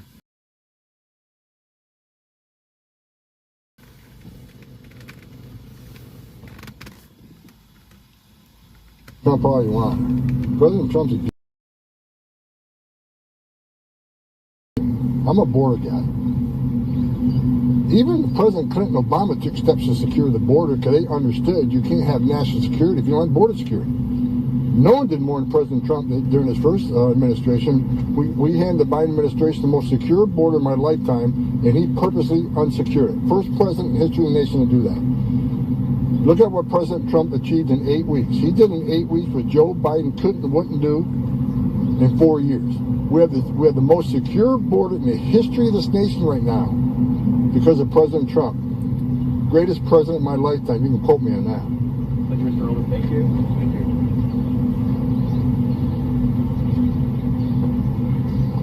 And borders are Tom Homan setting the record straight right outside of the West Wing. Always beautiful to see that because this administration is together and working harder than ever and frank with one another, too. Opinions are welcome, especially President Trump seeking the expertise of someone like Homan. Again, working under 6 presidents, both Republican and Democrat. As Tom Homan has said, no one's been better on the border than President Trump. And it's stopping evils like fentanyl. It's stopping human trafficking. It's stopping the rapes and the murders. And Tom has seen some of the worst things out there, some of the worst in human nature. And again, his optimism mixed with that toughness, something needed again, true masculinity. The left might call it toxic masculinity, but that's okay. They can have their lattes, their soy lattes specifically, because they have to put poisons and chemicals into their drinks in order to even operate during the day, because I think they're just made out of test tubes, but I digress. We have real people at the White House making a difference for you on a daily basis, whether it's Republican or Democrat. Party doesn't matter. We the people versus this globalist bureaucracy. We have a series of videos for you on all the successes happening with President Trump, this administration, and the fact how they're reshaping the economy at the ground level, not only when it comes to global supply chain, also strengthening the dollar and working to make sure those investments that you put in with your hard-earned time, treasure, and talent, that you can keep that money and choose where to put that instead of it going to this bloated government bureaucracy. So important to do as we look towards the future of this great nation, as this economy is once again growing under the economic prowess and genius of President Donald Trump and this administration. We could toss that there now if that video is ready. We have more monies being spent than at any time in the history of our country. We're up to close to $8 trillion, I think I can say. At the heart of the Trump administration's policies is one overarching goal. It is to stage the ahead with his America First agenda. Breaking news, Apple announced it's going to work with Foxconn to build a server factory in Texas by 2026. The company says it is now planning to invest $500 billion in the U.S. economy. The CEO of SoftBank pledging to invest $100 billion in the U.S. over the next 4 years. This is President Trump delivering on the promise he made to the American people on the campaign trail. The idea is come to America, build greatness in America, build for American customers. Project Stargate. It's a joint venture between SoftBank, Oracle, and OpenAI, and they're going to create a data center that will eventually be expanded to other states. Shows people are listening to Mr. Trump's pitch to bring new industry to America. This is the latest pledge from a foreign business leader promising to spend big in the U.S. as a result of Trump's election victory. Founder of the property development company DeMac Properties is pledging the money. President Trump announcing $100 billion investment from Taiwan Semiconductor, bringing the company's total American investments to $165 billion. The most powerful AI chips in the world will be made right here in America. Things happen so quickly in the Trump world, right? It's 100 days. Right. It feels like it's 100 months. This is leadership. This is taking control of the problem for military, for everything, for industrial, for our economy. Even if it causes short-term pain, the reality is it is the right decision. All of the computer chip companies are coming in at levels that nobody's ever seen before. NVIDIA says it will invest hundreds of billions of dollars over the next 4 years, part of the manufacturing renaissance under President Donald J. Trump. Furniture maker Prepack are shifting their operations from Canada to North Carolina. Johnson & Johnson says it will invest more than $55 billion in the U.S. over the next 4 years. And the auto companies are coming in. I can name 8 right now already, auto plants that are either starting or about ready to start construction. Hyundai announced a $40 billion investment. With your leadership, Mr. President, Hyundai Motor Group is proud to be a stronger partner in America's industrial future. This is the automobile industry, and now those plants largely have stopped and they're moving them to our country. Honda is building one of the biggest plants. Honda is producing its next generation Civic Hybrid in Indiana instead of Mexico. Trump believes that the key to transforming America along the lines he wants, economically, socially, and politically, is to revive the factories and foundries across this country. We're going to train people in trade craft, bring back trade craft to America so that people can work in these factories with great paying jobs. We're going to train them. We're going to remake the American dream. The trade story is certainly picking up speed here and pushing more countries to make these bigger investments. It's another example of the Trump effect. GE Aerospace announcing a nearly $1 billion investment into American manufacturing.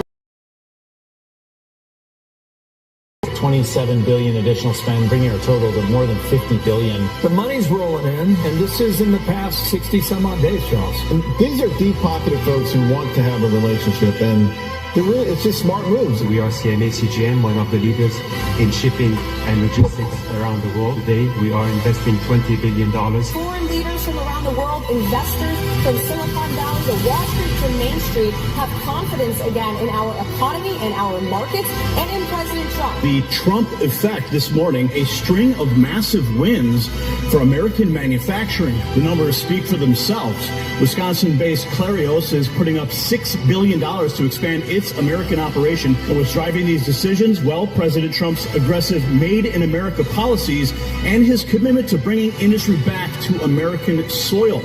This is exactly what Trump promised. America first is back.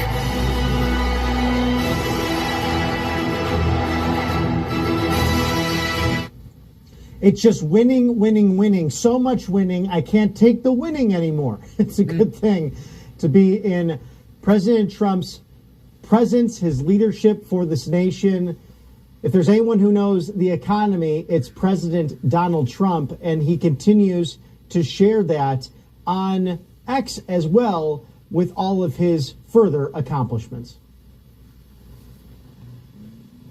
In the face of unrelenting economic warfare, the United States can no longer continue with a policy of unilateral economic surrender. Donald Trump is about to do something in economics that's never been done in American history. His goal is to actually punish anyone outside the country that's producing goods that America should be producing for itself. He's going to raise revenue for the government. He's going to protect American jobs. And you're going to see a lot of people say, look, America's open. Making America first. I know how to do it. I've got the backbone to do it. No one else did it, and I'm going to get it done. Trust in President Trump. He knows what he's doing. This is a proven economic formula. We are finally putting America first.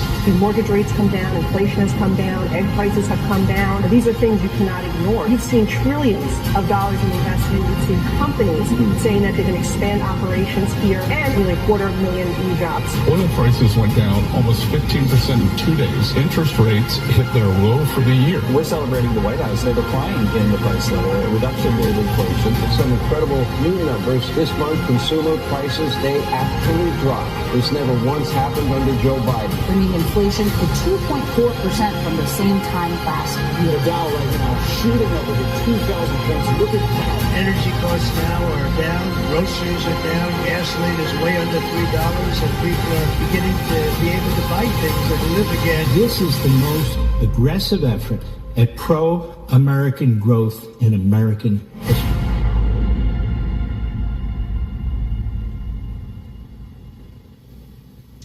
This is on top of 100 plus days in the White House, great economic success, mugshots on the White House lawn of all of the Tren de Aragua, MS-13, the border cartels, getting them out of the country, IBM, Walmart, Merck, Mercedes-Benz, Pratt Investments, all really sharing how much they're pouring into this country, as you saw from both videos.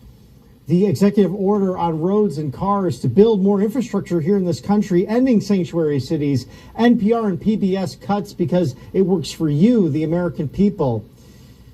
The Take It Down Act, our wonderful First Lady, how extraordinary she's been protecting citizens across this great nation, especially those minors.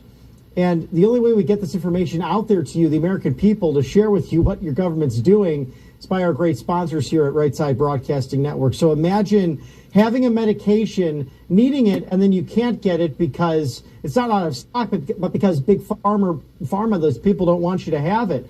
That's where All Family Pharmacy comes in to protect you. allfamilypharmacy.com/RSBN. That's code RSBN10. 10% off for essential medications, over 200 in fact. They make it simple, and you don't have to go through loops and hoops when your pharmacy gives you a hard time. Whether it's ivermectin, the methylene blue, again, 200 essential medications and antibiotics for your everyday use that can keep your medicine cabinet stocked and your family ready.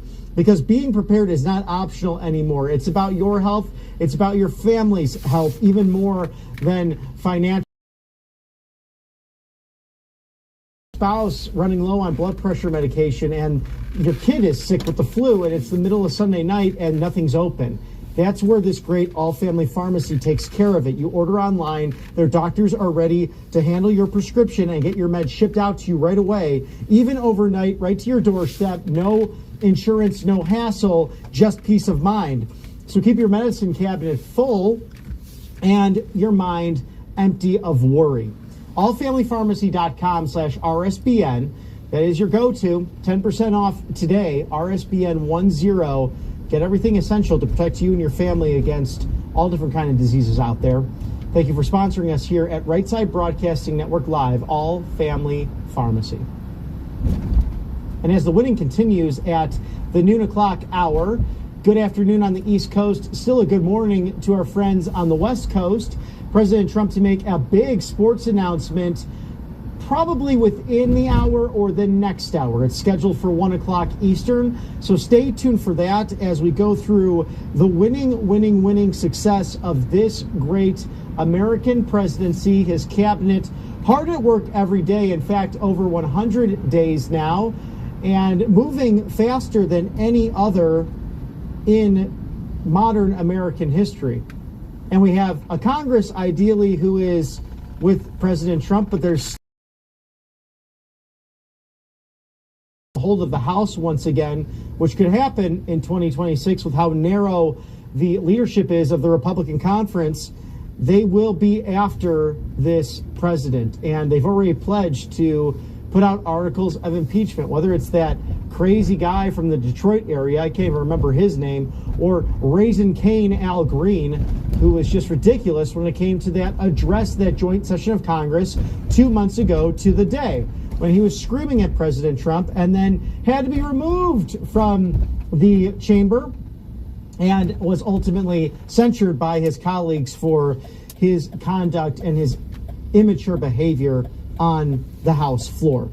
Well, we're sharing with you all of the excitement that President Trump, his agenda, is doing and working with the American people.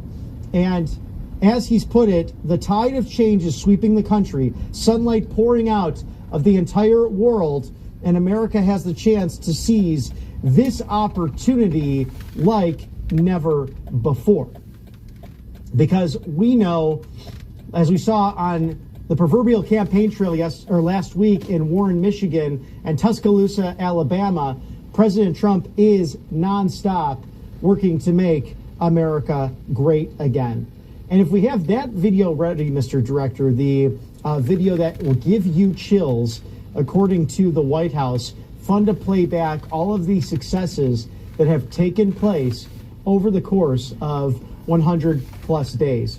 And if it's only 100 days, can you imagine the next 100 days? We'll show you that there now live. Hello there, Freddie Banzel. President Trump kicking off another busy week at the White House. It has been yet another eventful week in Washington. The activity level is off the chart. Agenda at a lightning fast pace. Here's something we rarely see in American politics. President Trump is actually keeping his campaign promises, and he's doing them as quickly as possible. This administration's moving at political light speed, and they're just getting started. We're going to have one shot at this, and no other president's going to do what I'm doing. Goodbye. We love you. We will be back in some form. Have a good life. We will see you soon. Thank you. Thank you. It's official. Former President Donald Trump will be running for president again in 2024. Trump got the stamina and the will to do this again. He's come under such tremendous... Everything is on the line in this election. A busy day in the campaign world up in Butler today. Former President Trump holding a rally at 5 o'clock. He just tried to kill President Trump. Not even an assassin's bullet could stop him. Feels like the climax of a superhero movie. The first act, up 2016. The second act, 2020. The third act, he almost dies. And then what happens? Donald Trump will become the 47th president of the United States. Rare in American politics, a presidential sequel. He believes he has a, quote, mandate to bring common sense back to the country. It's our time to take up the righteous cause of American liberty and begin the most thrilling days in the history of our country. With God's help, over the next 4 years, we are going to lead this nation even higher, and we are going to forge the freest, most advanced, most dynamic, and most dominant civilization ever to exist on the face of this earth. He has the opportunity to reset everything around the world. Under President Trump's leadership, the message to America's enemies is loud and clear. Peace and strength is back. No amount of hysteria, no amount of fear-mongering is going to shake the president's resolve. This is the wholesale destruction of the liberal state. He is gutting liberal Washington, D.C. in a way that they say could be permanent. 47 means business. The White House is holding all the cards. I return to the presidency confident and optimistic that we are at the start of a thrilling new era of national success. The bottom line is whether you like Trump or you don't like him, you can't say that he's coming and not try to deliver, and he's doing so in historic fashion. A tide of change is sweeping the country. Sunlight is pouring over the entire world. And America has the chance to seize this opportunity like never before.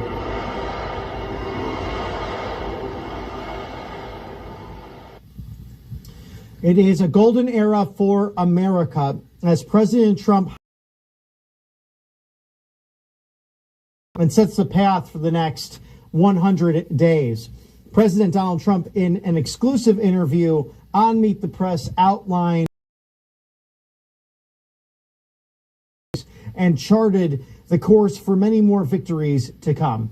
President Trump sent a clear message. He will not relent in his mandate to secure our borders, rid our country of dangerous criminals, lower prices, and the globalist trade policies that have ripped off American workers and businesses for decades, and make America great again. Here are some of the top moments in case you missed them.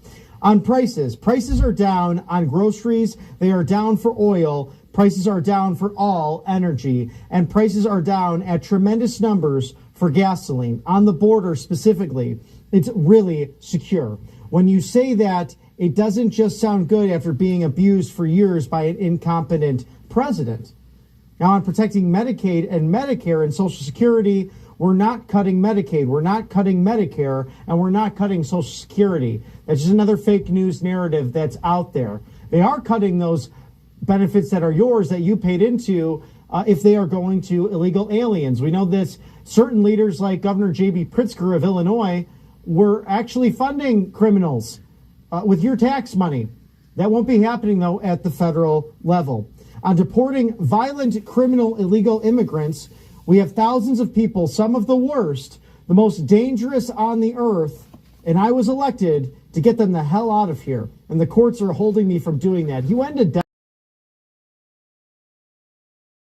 There can't be millions of trials. And that due process does not stand the same technical legal term for those who are in the country illegally. They do have a process. That's deportation. That's coming back legally. And as Department of Homeland Security Secretary Kristi Noem mentioned with the CBP app, that mentioned you're here illegally, leave, and then come back legally. There will be no problem or face never being allowed to come back into the country because you broke the law in the first place. Now on tariffs, remember there are no tariffs if you build your product here. It's very simple, very easy. Build American, hire American, and no tariff. On the auto industry, what about the car business? They're going to make a fortune because of the tariffs. The head of the union, who is no fan of mine, speaking of President Trump, he's saying, wow, what's Trump done for the automobile? I can't believe it. We've been waiting 40 years for somebody to do what Trump is doing. And we saw that excitement, a narrative which really dominated the Warren, Michigan speech about automobile production and about building up Detroit again and bankrupting Beijing. But we know for Bill Clinton and George W. Bush, Barack Hussein Obama, and Alpen Biden, it was about bankrupting Detroit and building up Beijing, as then the Autopen senator from 2000 doing a cheers, clinking and clanking champagne glasses with then Vice Chairman Xi Jinping. Now how sick was that with President Bill Clinton watching on hand? Well, maybe he was out for a date with his girlfriend at the time when that happened at the White House, but I digress. On Iran, I want Iran to be really successful, really great, really fantastic. The only thing they can't have is a nuclear weapon, because mutually assured destruction does not mean the same thing for the Ayatollahs in Iran. These are radicals. They're Islamic clerics that want death to Israel. They want death to America. They call us cockroaches. They hate the Judeo-Christian way of life. So the Iranian people are incredible, as President Trump said. I just don't want them to have a nuclear weapon because the world will be destroyed. Mutually assured destruction does not mean the same thing to a government like Iran. It's their way of life, covering people from head to toe, especially women. They're not allowed to drive. They only can have the slits so their eyes can look out. You can't even see who they are. And that's not even traditional Arab garb. Think about things like Aladdin or the great entertainment we've seen in the American film industry. That's traditional, beautiful Arab garb. Not covering someone like that. That's a radical Shia or Sunni mindset that is from these clerics that are issuing a theocratic totalitarian. Was once a free nation. It could be that way again. But it's through peace, through strength, it's through the Abraham Accords that we will achieve that. Now on Doge, they found $160 billion worth of fraud, waste, and abuse. And I think he's done an amazing job. This is President Trump speaking about Elon Musk.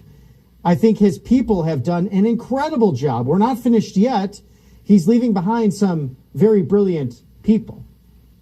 Thank you to our sponsors here at Right Side Broadcasting Network Live, Kalshi.com/RS. Questions, culture, whatever it might be, here in the great U.S.A. or even abroad. Like who will be the next Prime Minister of Canada? We found that out with Mr. Carney, and congratulations. President Trump mentioning that he had a great conversation with the Liberal leader and that they will build on the wonderful relationship. We're going to toss to someone live now here at Right Side Broadcasting Network. Going to go. I wonder if you have any thoughts on that, if you can explain how you think that process should play out. Well, I appreciate that. Obviously, the president has a vision that, and really, and almost entirely aligned Republican Party behind him in the House and the Senate. We so look forward to delivering on tax cuts and deregulation, all the pieces of the president's economic vision. Clearly, as Secretary of Agriculture, I am very focused on it. I'll be testifying tomorrow in the House, actually the Senate tomorrow, the House on Thursday, to talk about the agriculture piece of it. A lot of people don't understand that the USDA, almost 80% of our big budget is the SNAP food stamp program, to your point. And so a big part of this, for my opinion, is that realigning USDA, obviously ensuring that the best parts of the food stamp, the SNAP program, stay in place, that we continue to feed those and provide that supplemental nutrition to those who need it the most, but also ensuring that we're prioritizing our farmers and our ranchers as we're moving forward. If I could follow up? Yeah, sure, go ahead.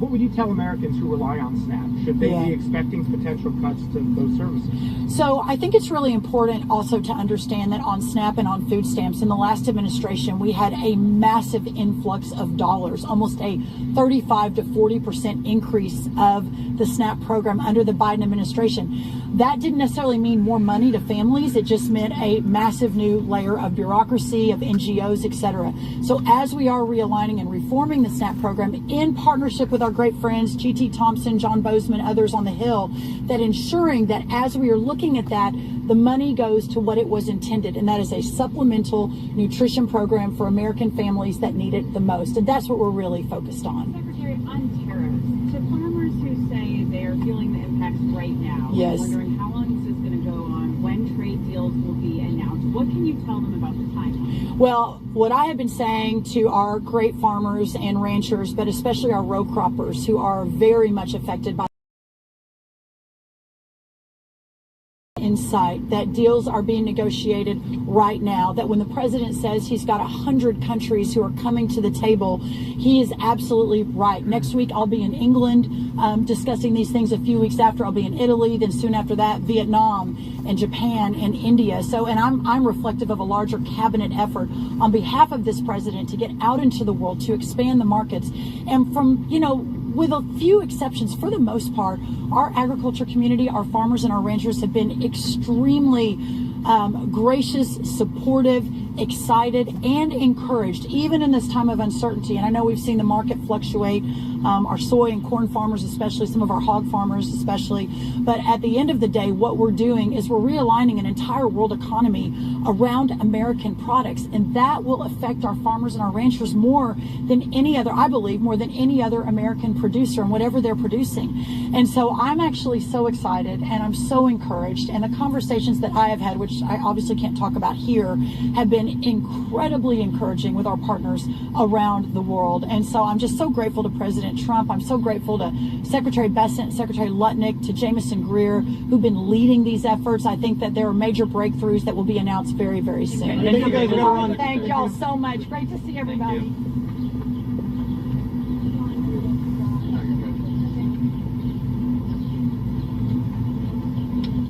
And again, the most transparent administration in history, that is the USDA chief there, that is Brooke Rollins, who is doing an amazing job as agriculture secretary. Not an easy job, as she is out and about. As she mentioned, many international trips forthcoming. And this is where you'll see now this administration the rest of them outside of Secretary of State Marco Rubio, of course, and Vice President Vance, really going abroad, including the president, with a Middle East tour scheduled on May 13th through the 16th. So on border emergency, the big emergency right now is that we have thousands of people that we want to take out of the country. And we have some judges that we want everyone or everybody to go into court. This is President Trump speaking on this. We have millions of people. We're going to have millions of court cases? Question mark. No, I don't think we could do that. And it's just not, that's not due process because they're not citizens of this nation. On trade, we are making a lot of money. We're doing great. Again, we're losing more than $5 billion a day. We're going to be up at a point soon. We're going to be making money again every day. This is a huge problem to fix from the last administration, whether it's illegal migration coming in because they were trying to replace voters and create a permanent Democrat voting class because they know that their issues are unpopular. As the president said on the campaign trail last week, it's not 80-20 issues. It's more like 93-7, especially men and women's sports. Who wants men and women's sports?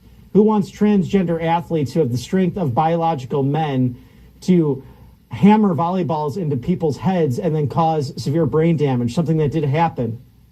Or wrestling men against women. It's just not right. What happened to the Me Too movement? It's rather disgusting, and have fought so hard for this issue. There should be no man changing in front of women and vice versa, so we can protect our women here in our great country. On peace with Ukraine, President Trump said, I do believe we're closer with one party and maybe not as close with the other.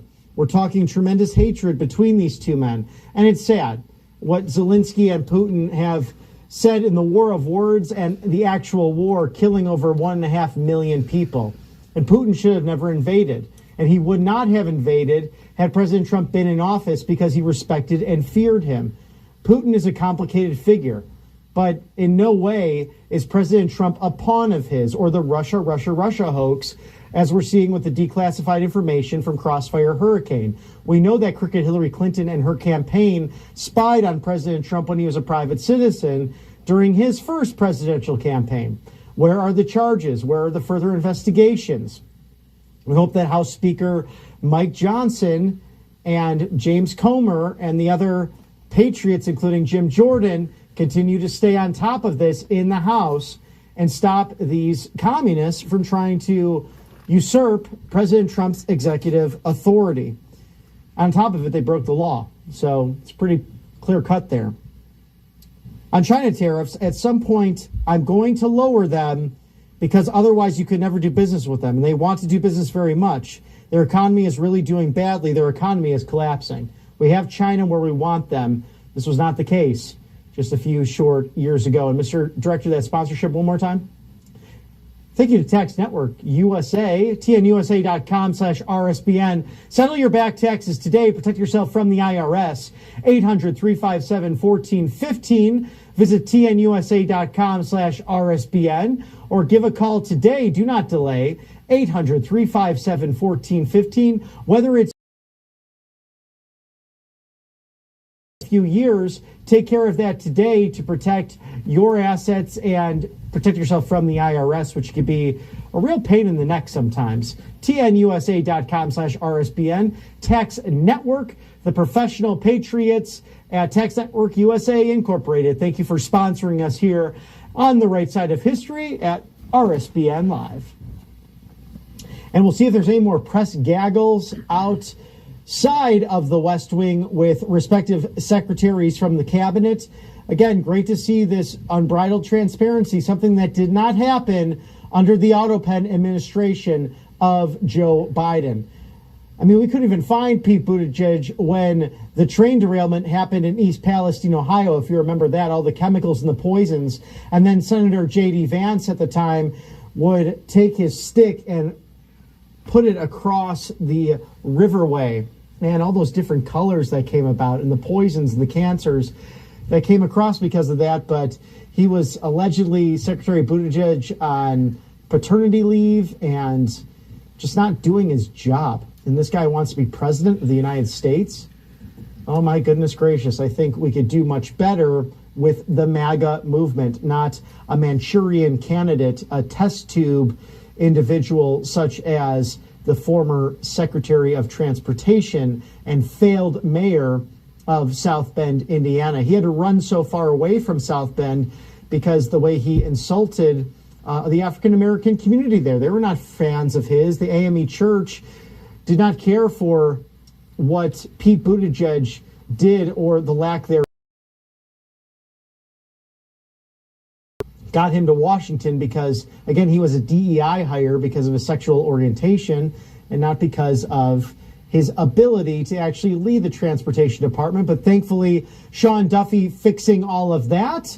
And we wish Mr. Buttigieg and his minions well in Traverse City, Michigan. But again, please stay far away from our federal government because the pros are back in office. The true winners and the experts on many subjects there at the White House and in Washington, D.C. Once again, thank you to you, the American people, for voting common sense back in, not necessarily Republican or Democrat, but again, common sense, not conservative nor liberal, we the people versus the globalists. If you're just tuning in now, hello. On this beautiful Monday, Cinco de Mayo. We hope you had a chance to celebrate the Kentucky Derby and Cinco de Mayo over the weekend with your loved ones. And if not, it's never too late. Hope you can enjoy a margarita this evening and celebrate something that's actually more popular here in the United States than even in Mexico. This goes back to May 5th of 1862, the Battle of Puebla, when the Mexican army was successful against the Second French Imperial Army under Napoleon at the time. And this is also mixed up with the fun little factoid there as you're enjoying your celebrations.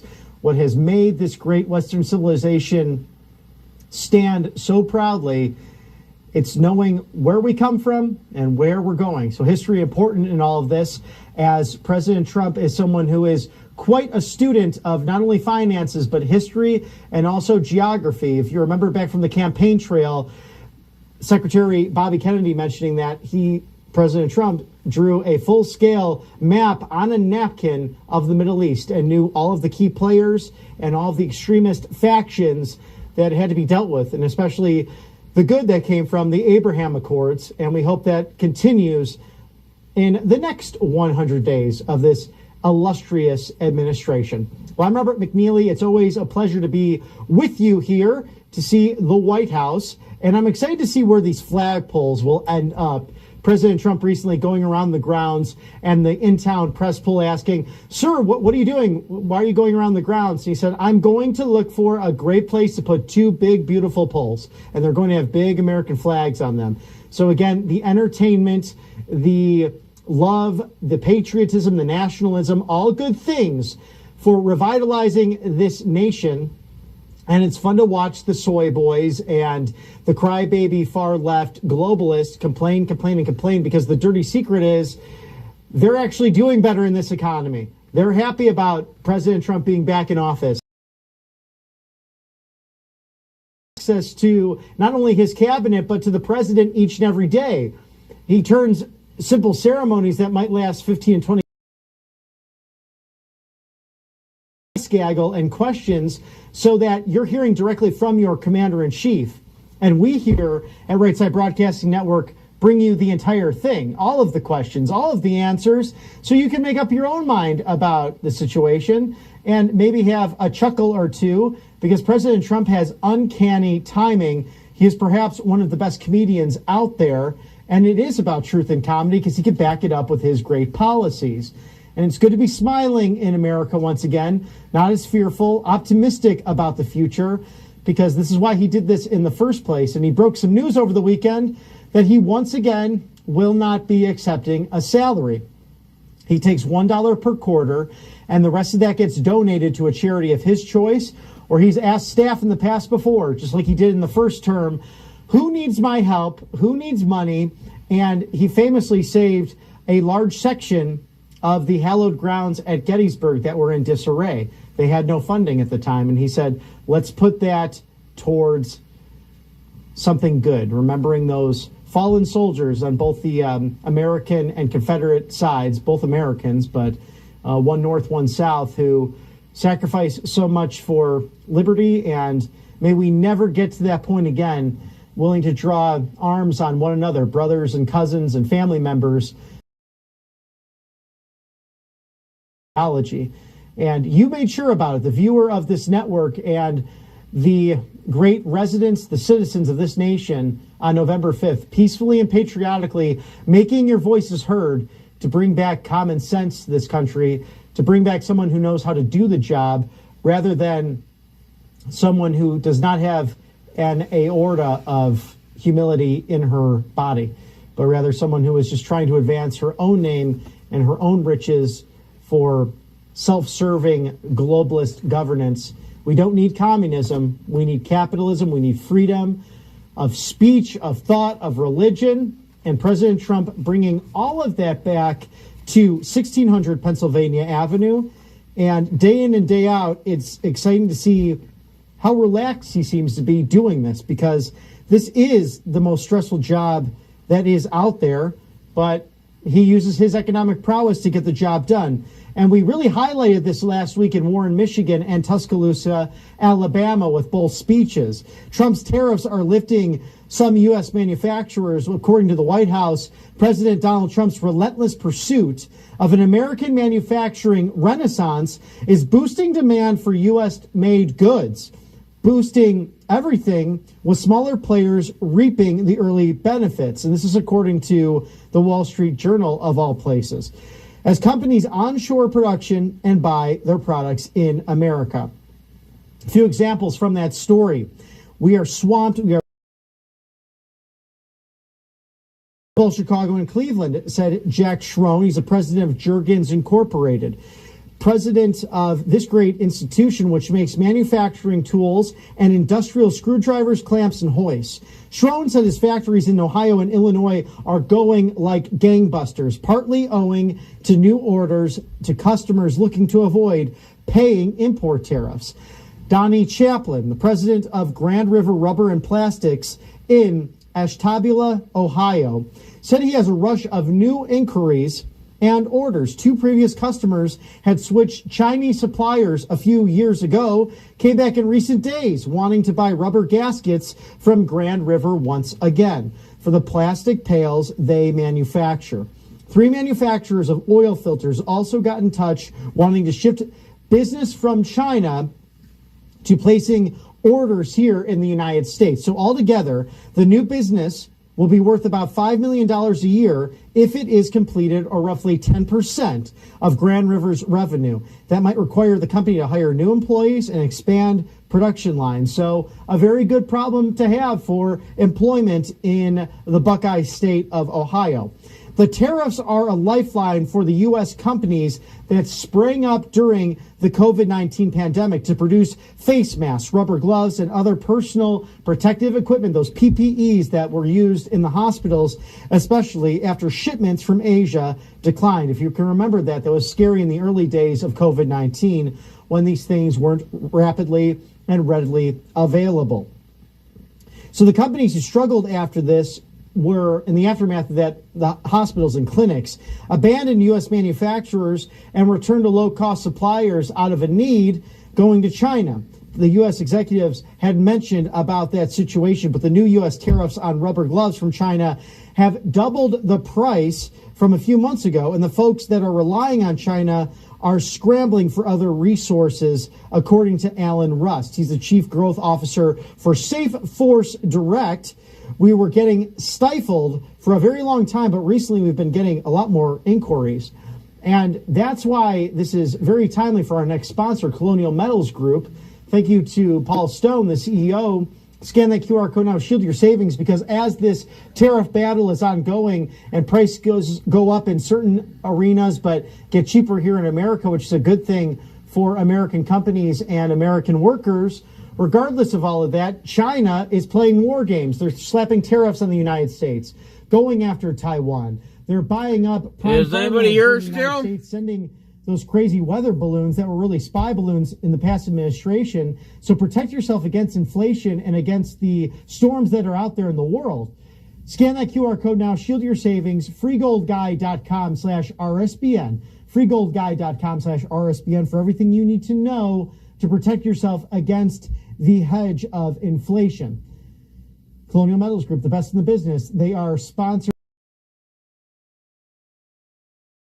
Endorses them. In fact, her complete and total endorsement, among other patriots. And we thank Paul Stone for his sponsorship here. Colonial Metals Group, thank you for helping RSBN to share the unbridled truth on the right side of history.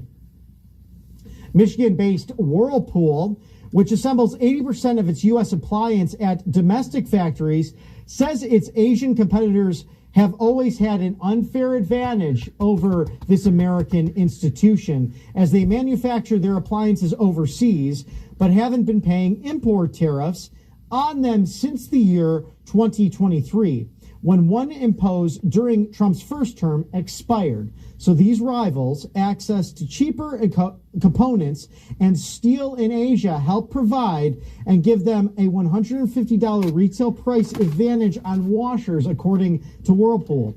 The chief executive, Mark Bitzer, said the latest tariffs on imported assembled appliances should help close the price gap, and these tariffs will finally help create a level playing field for Whirlpool.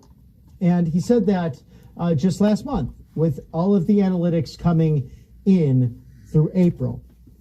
Meanwhile, it's been reported that the local Excel dryer plant, according to William Gagnon, the chief operating officer, is unfazed. In fact, President Donald Trump's import taxes so far have been nothing but good news of one of the world's largest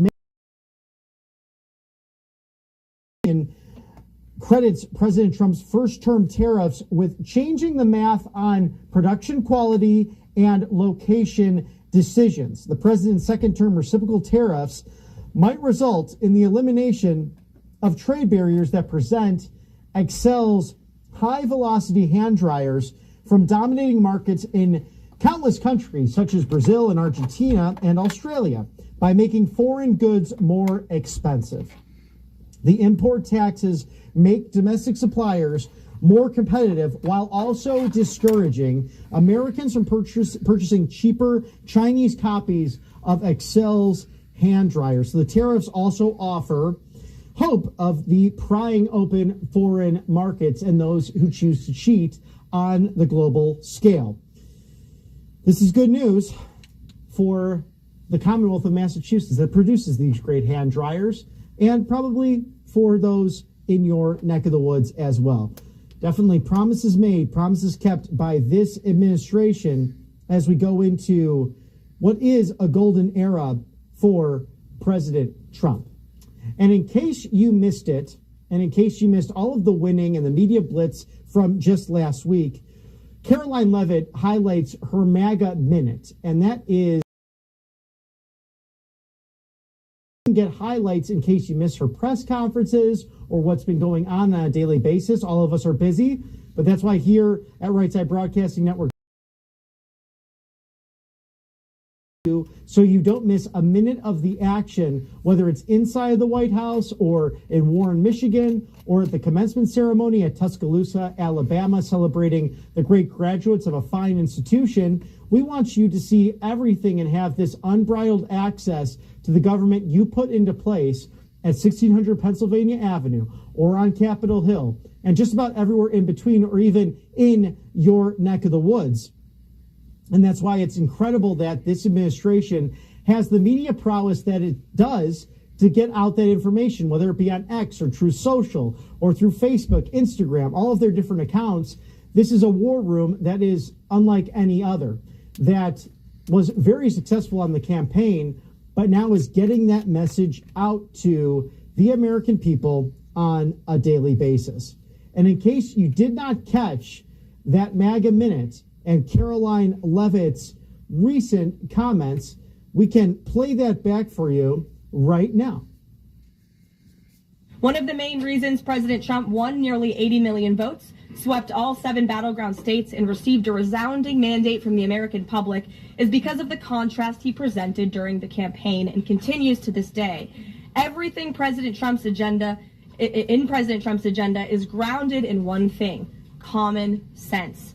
While the Democrat Party went off the deep end and doubled down on pure craziness, President Trump pledged to restore common sense back to the United States of America. In a little more than 3 months, that's exactly what he's done. He recognized that America is a sovereign nation that cannot survive if it does not protect its territorial borders. So he secured the border in record time and ended the mass invasion of tens of millions of illegal aliens into our homeland. The president knows his top responsibility is ensuring the safety of the American people, which is why he's arresting violent illegal alien invaders in our communities who threaten our public safety. And it's unacceptable to President Trump to allow rampant waste, fraud, and abuse of Americans' precious tax dollars, which is why the president championed a historic DOGE effort that saved nearly $200 billion already. President Trump knows America is blessed with an abundance of liquid gold below our feet in the form of fossil fuels. So he ended Joe Biden's reckless war on American energy and is restoring American energy dominance to lower costs and strengthen our national security. President Trump believes Americans should be free to drive whatever car they want. So he ended Joe Biden's disastrous EV mandate and promoted true consumer choice. President Trump stood up for the Constitution's promise of colorblind equality before the law. So he terminated radical DEI preferencing and federal contracting and directed federal agencies to relentlessly combat private sector discrimination. DEI seeks to divide and pit Americans against each other based on immutable characteristics. President Trump put an end to it. In President Trump's America, individual dignity, hard work, and excellence are the only things that will determine if you get ahead. President Trump is a proud speech rights and the federal government's censorship of American speech on online platforms. The president believes college students have a right to speak their minds and go to school safely. Again, common sense. So he took bold action to protect Jewish American students from harassment by pro-Hamas radicals on their campuses. And President Trump knows that America's children are our future, and he'll never stop fighting for them. That's why he ended the radical, un-American indoctrination of children by eliminating support for divisive, radical gender ideology and equity ideology, and why the president protected parents' fundamental rights. And lastly, the president believes in fundamental biology. Isn't that something? Which is why he made it the official policy of the United States government that there are only 2 sexes, male and female. And because men and women are biologically different, President Trump ended the unfair, demeaning practice of forcing women to compete against men in sports and having their private spaces invaded. When President Trump promised a complete restoration of America and the revolution of common sense, he meant it. And over the next 100 days, get ready for historic trade deals, budget deals, and peace. Caroline Levitt setting the record straight as we are soon approaching President Trump's big sports announcement, perhaps pertaining to the NIL. We know he was with legendary coaches Nick Saban and Senator Tommy Tuberville just last week for Alabama's commencement. So we'll see those comments forthcoming. Thank you to our sponsors at Right Side Broadcasting Network Live, All Family Pharmacy. Imagine receiving a medication and being told you can't have it. And it's not because it's out of stock, but because Big Pharma does not want you to have it. It's already happened in America. It can happen to you. And when others make it complicated, All Family Pharmacy makes it simple so that you don't have the stress and you're not jumping through hoops with your local pharmacy. They've got ivermectin. They've got other essential medications, methylene blue, 200, in fact, essential medications and antibiotics so that you can remain safe and protect your family and their health care. But we know that sometimes Big Pharma gets in the way. And because being prepared is not optional anymore, it's about taking care of you and yours. Say your spouse runs out of blood pressure medication on a Sunday and your kid down the hall has a terrible fever and everything's closed in the middle of the night. What do you do? Well, All Family Pharmacy takes care of it. You order online, their doctors handle the prescription, and your meds get shipped right to your door, even overnight. No insurance, no hassle, just peace of mind. Keep your medicine cabinet ready before you're left without options. Allfamilypharmacy.com/RSBN. Code RSBN10, that's 10% off. Ivermectin, other essential medications, everything you need to keep your medicine cabinet just premier for you and your family. Again, allfamilypharmacy.com/RSBN. Thank you for sponsoring us here on the right side of history. And we're getting close, less than 20 minutes to that scheduled announcement by President Trump regarding sports in the United States and how things have changed, how much money have poured into them. You know, in many cases, rightfully so, but at the same time, it costs a lot of money now. As, you know, Kid Rock, a different topic, but going to the White House with President Trump, who signed that EO regarding the things that Ticketmaster and other companies have been relatively guilty of the inflation and driving up the prices, price gouging as well. So some people have to choose going to some of their favorite concerts or seeing their favorite artists or going on that family vacation. And granted, you know, this is first world problems, but at the same time, you should be able to have some R&R and people working to making sure that it doesn't bust the bank just to go enjoy a sporting event, a concert, something you might be able to really do and enjoy that bonding time with family, because we know President Trump loves family, he loves his friends, he loves sporting events, talks about it all the time, attends UFC, has had countless teams to the White House, whether it's the Philadelphia Eagles, the Ohio State Buckeyes in regards to football, the Los Angeles Dodgers for baseball, their World Series championship last year. And he really gets into it, and you can tell how much people enjoy, whether it's those big CEOs and CFOs who were at the White House last week to enjoy the Oval Office. Many of these athletes getting a chance to see the from Thursday in Tuscaloosa when Coach Nick Saban, after they won the national championship in 2018, the players went to the White House for the Rose. One of the players asked what that big button was, the red button on the White House desk, the Resolute desk in the West Wing. And President Trump said right there in the Oval Office, why don't you push it and find out? And he said the player once got up that courage, according to Mr. Saban, and pushed the button, and then there came in the butler on the tray with the beautiful Diet Coke. It's the Diet Coke button, and for those who have seen it in person, it's really quite wonderful. President Trump loves his Diet Coke, and as Secretary Kennedy said, my boss loves fast food, so we don't want to take that away from you. Just want to give you healthier options and make sure that there are good ingredients in everything as we seek to make America healthy again. One of the big items for President Trump and Secretary Kennedy, the combining of traditional conservative and traditional liberal wings and factions of MAGA to save this country. And that might have been my favorite endorsement process going back to last fall. It was a Turning Point Action event all the way out in Arizona. The fireworks and the slow motion videos and the reels that you might have seen from that. President Trump uniting forces with Secretary Kennedy to save this great country, especially our young people, because we have a chronic disease epidemic in this country, diabetes skyrocketing. Kennedy has said by September, we will have a clear-cut answer as to why we've seen these numbers spike as they have, especially when it comes to the autism epidemic in this great nation of ours, because people they're sick, they're suffering, and so much of it is because of environment, because of toxins and chemicals, and what this government has done. It almost reminds me of that Batman movie from 1989 when Joker is using all the pharmaceuticals and mixing chemicals into household products. Our government has allowed that to happen through the FDA, and that's no exaggeration. It's sad to think that that has happened, but people are waking up to it. You know, they're getting rid of the nonstick pans. They're seeing the chemicals that are in certain fast foods, and then they're wondering why. And not necessarily to point them out, but it's low-hanging fruit. Look at a company like Kellogg's and Corn Flakes. Why do they have 30-plus ingredients in their American version of their cereals when you go over to the UK and there's maybe 3 or 4, and they're all natural ingredients?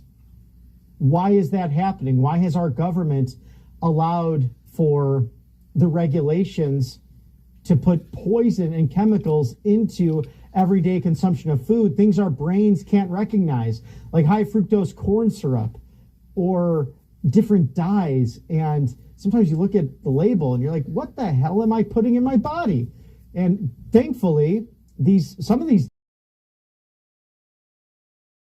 of office back on January 20th, but it needs to continue through the work of Mr. Kennedy and this great administration. Network, Brightcore presents Kimchi One. I've taken this before. It's the gut health, immune support, anti-aging strategy that makes sense for you, because all health truly begins with a few things. You got to drink a lot of water. You got to stay maha, go to the gym, go to church for your mental clarity, whatever it is you need to do in a healthy manner to get going. But gut health has a huge thing to do with it, which you might not know about. So give them a call today. Do not delay. 888-722-0936. Get 25% off with code RSBN. And that's mybrightcore.com/RSBN. But if you call them, you can receive up to 50% off Brightcore's Made in the USA Kimchi One.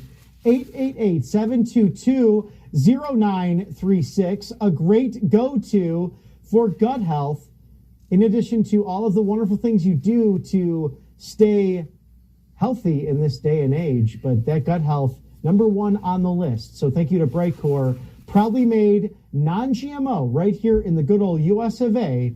888-722-0936. Visit mybrightcore.com/RSBN.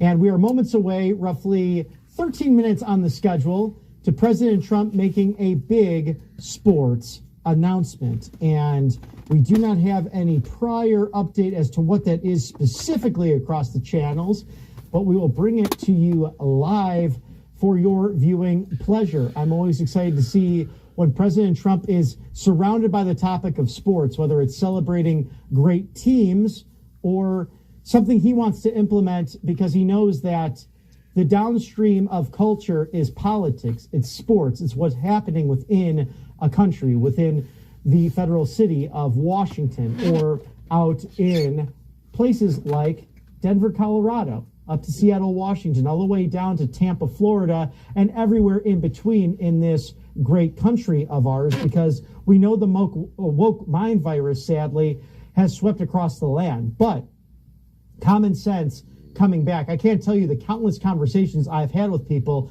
Hey, I don't know if you know, but I always voted Democrat for president until this election because I wanted common sense. We wanted men out of women's sports. We wanted a strong American economy. We did not want $36 trillion in debt, but we wanted what took place over the first term of the Trump presidency. Strong policies, populist policies, not necessarily Republican, nor Democrat, nor conservative, nor liberal. But again, common sense, we the people, against a globalist agenda. And that means not being isolationist, as sometimes the narrative goes. That means talking to people, whether friend or foe, doing the Abraham Accords, building on all of the great trade deals, including USMCA, and getting rid of NAFTA.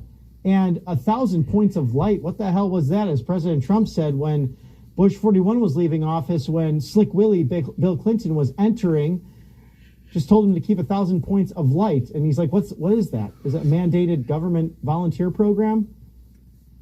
I mean, it's really the policies of the living former presidents that President Trump is standing up against because they were so bad for the nation, and in turn made number 42, 43, 44, and 46 very wealthy men through public service.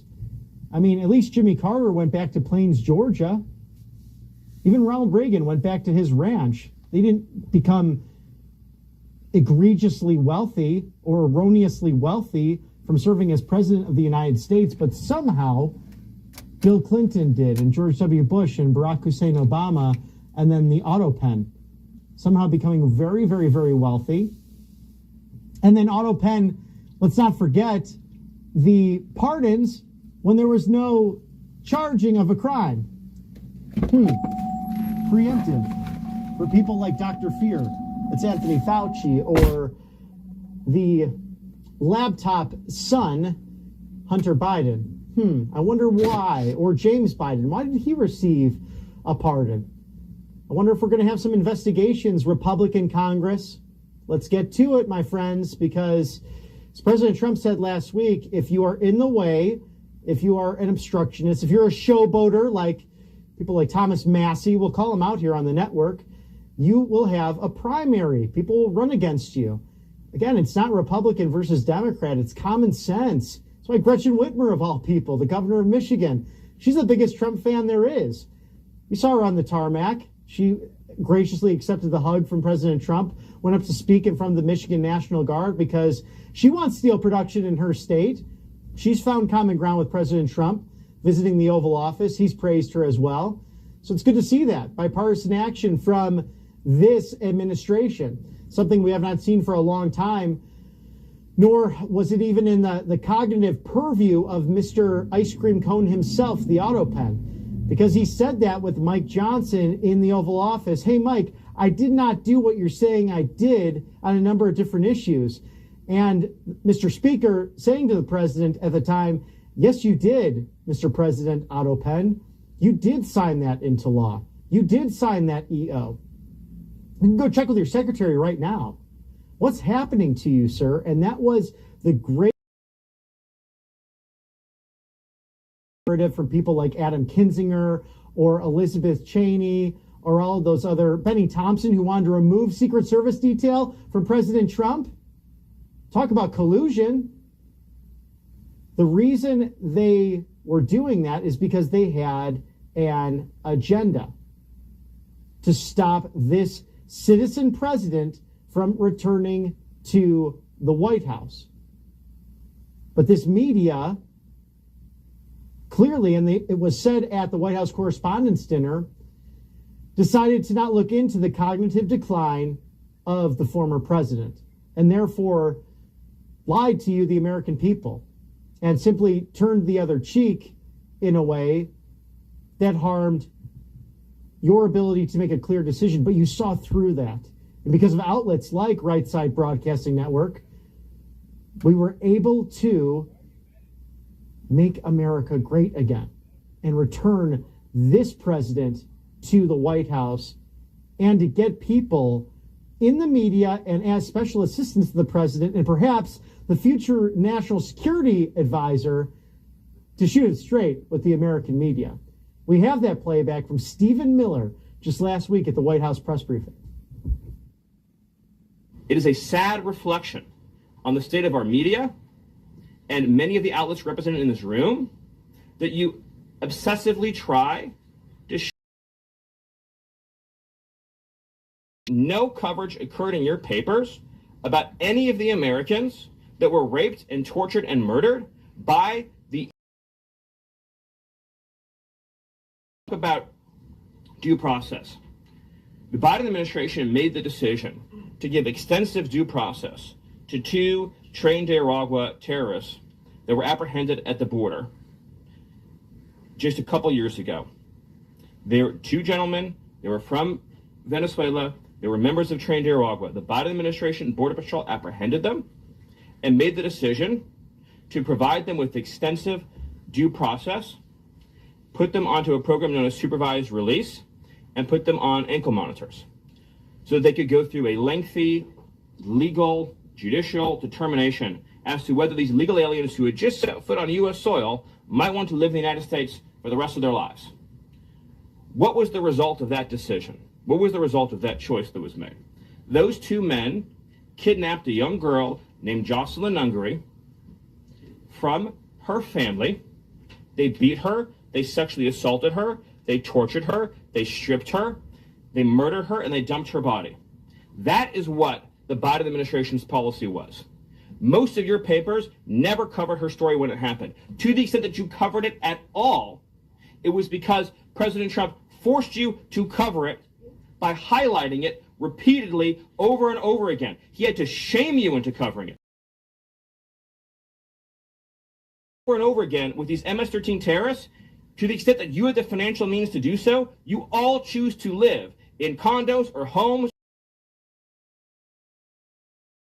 possibly can. If I offered any one of you a rent-free home with no taxes to pay in any of these gang neighborhoods, and I said your neighbors are MS-13 terrorists or Mexican mafia or Sinaloa cartel or Tren de Aragua, I couldn't pay you to live there. But yet you, with your coverage, are trying to force innocent Americans to have these people as their neighbors, and that one day their daughter may be abducted from their home and raped and murdered. So you're not going to get an ounce of sympathy from this administration or President Trump for the terrorists who've invaded our homes and our country. Promises made, promises kept, telling it as it is here at the network and in the James S. Brady briefing room on the right side of history. Thank you to Special Assistant Stephen Miller for those comments from the White House just last week. And thank you to our sponsors as President Trump is about to make a big sports announcement. AngelPaste.com. Experience the miracle today. The Vitamin B Miracle Cream, the natural mosquito repellent, the orange option with vitamin C qualities, and so many more products. All natural, non-GMO, good and healthy for your skin to leave it glowing and shining, ready to paint the town red. Experience the miracle out of Spring, Texas, just off the Gulf of America. Christian-owned. They hire veterans. AngelPaste.com. Thank you for sponsoring us here at Right Side Broadcasting Network Live. And in addition to the Angel Paste, there is Angel Moms out there. Don't take my word for it. Don't take Stephen Miller's word for it. Take their words for it, who have lost their loved ones permanently because of preventable crime. They joined the White House just last week to showcase the evils and the horrors of illegal immigration.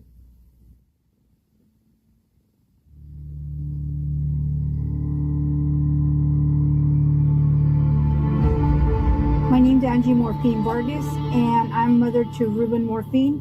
He was executed in the streets of Salinas in 1990. 34 years later, I could still cry for him like if it was yesterday. My name is Maria Herrera Vega, and I'm the mother of Marine and Border Patrol agent Javier Vega Jr.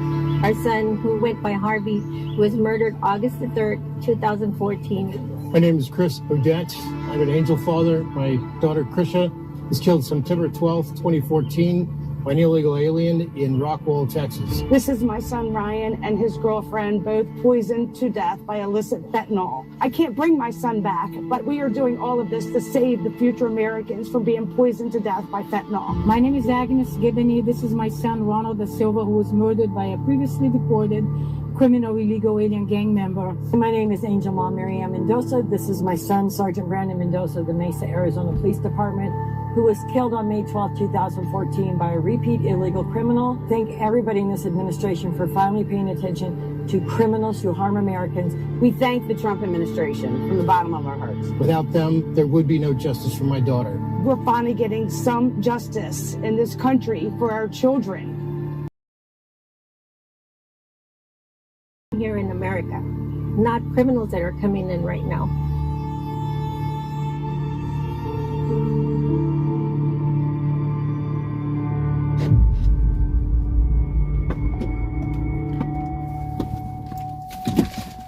I remember a personal story going back to, actually in second grade, we had classmates who lost their father to a very aggressive form of leukemia. And I can remember their grandfather at the funeral saying, no one should lose their child. And we don't know God's will in this life, and we don't know why good people suffered. We just reflected recently on our Lord and Savior over the Easter holiday that the resurrection does not exist without the passion, death of Jesus Christ. And he endured that in a very human way, even as God, fully man, with no sin on earth. He understands our pain. And this is why something so important, preventable crime, that's why you should go to the polls and vote. That's why you should be a precinct captain. That's why you should run for office yourself. Again, it's not about Republican or Democrat. It's about we the people and these parents who have lost their children. Think about that. And many of these some of the greatest among us, Border Patrol agents, police officers, those willing to put their lives on the line, murdered by thugs. They won't return until their families are reunited in eternity. And is there anybody here? That's what President Trump's looking for. That's what we're looking for, that people don't suffer from these heinous crimes any longer. Is there anybody here still watching us, sir? This, no, it's responding. I'm so just looked at her. We remember people like Laken Riley, Rachel Morin, Jocelyn Nungery. What happened to Me Too, my friends? What happened to advocating for the women in this country who have been so affected by illegal immigration, including the men as well? That's why we speak out here at Right Side Broadcasting Network. That's why we want to share your stories.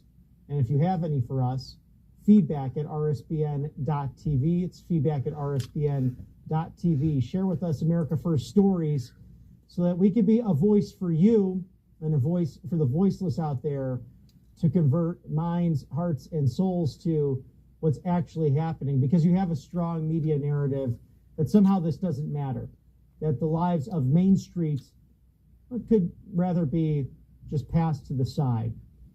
Well, in turn, people lose and have an empty seat at the dinner table for the holidays and for all days of the year, quite frankly.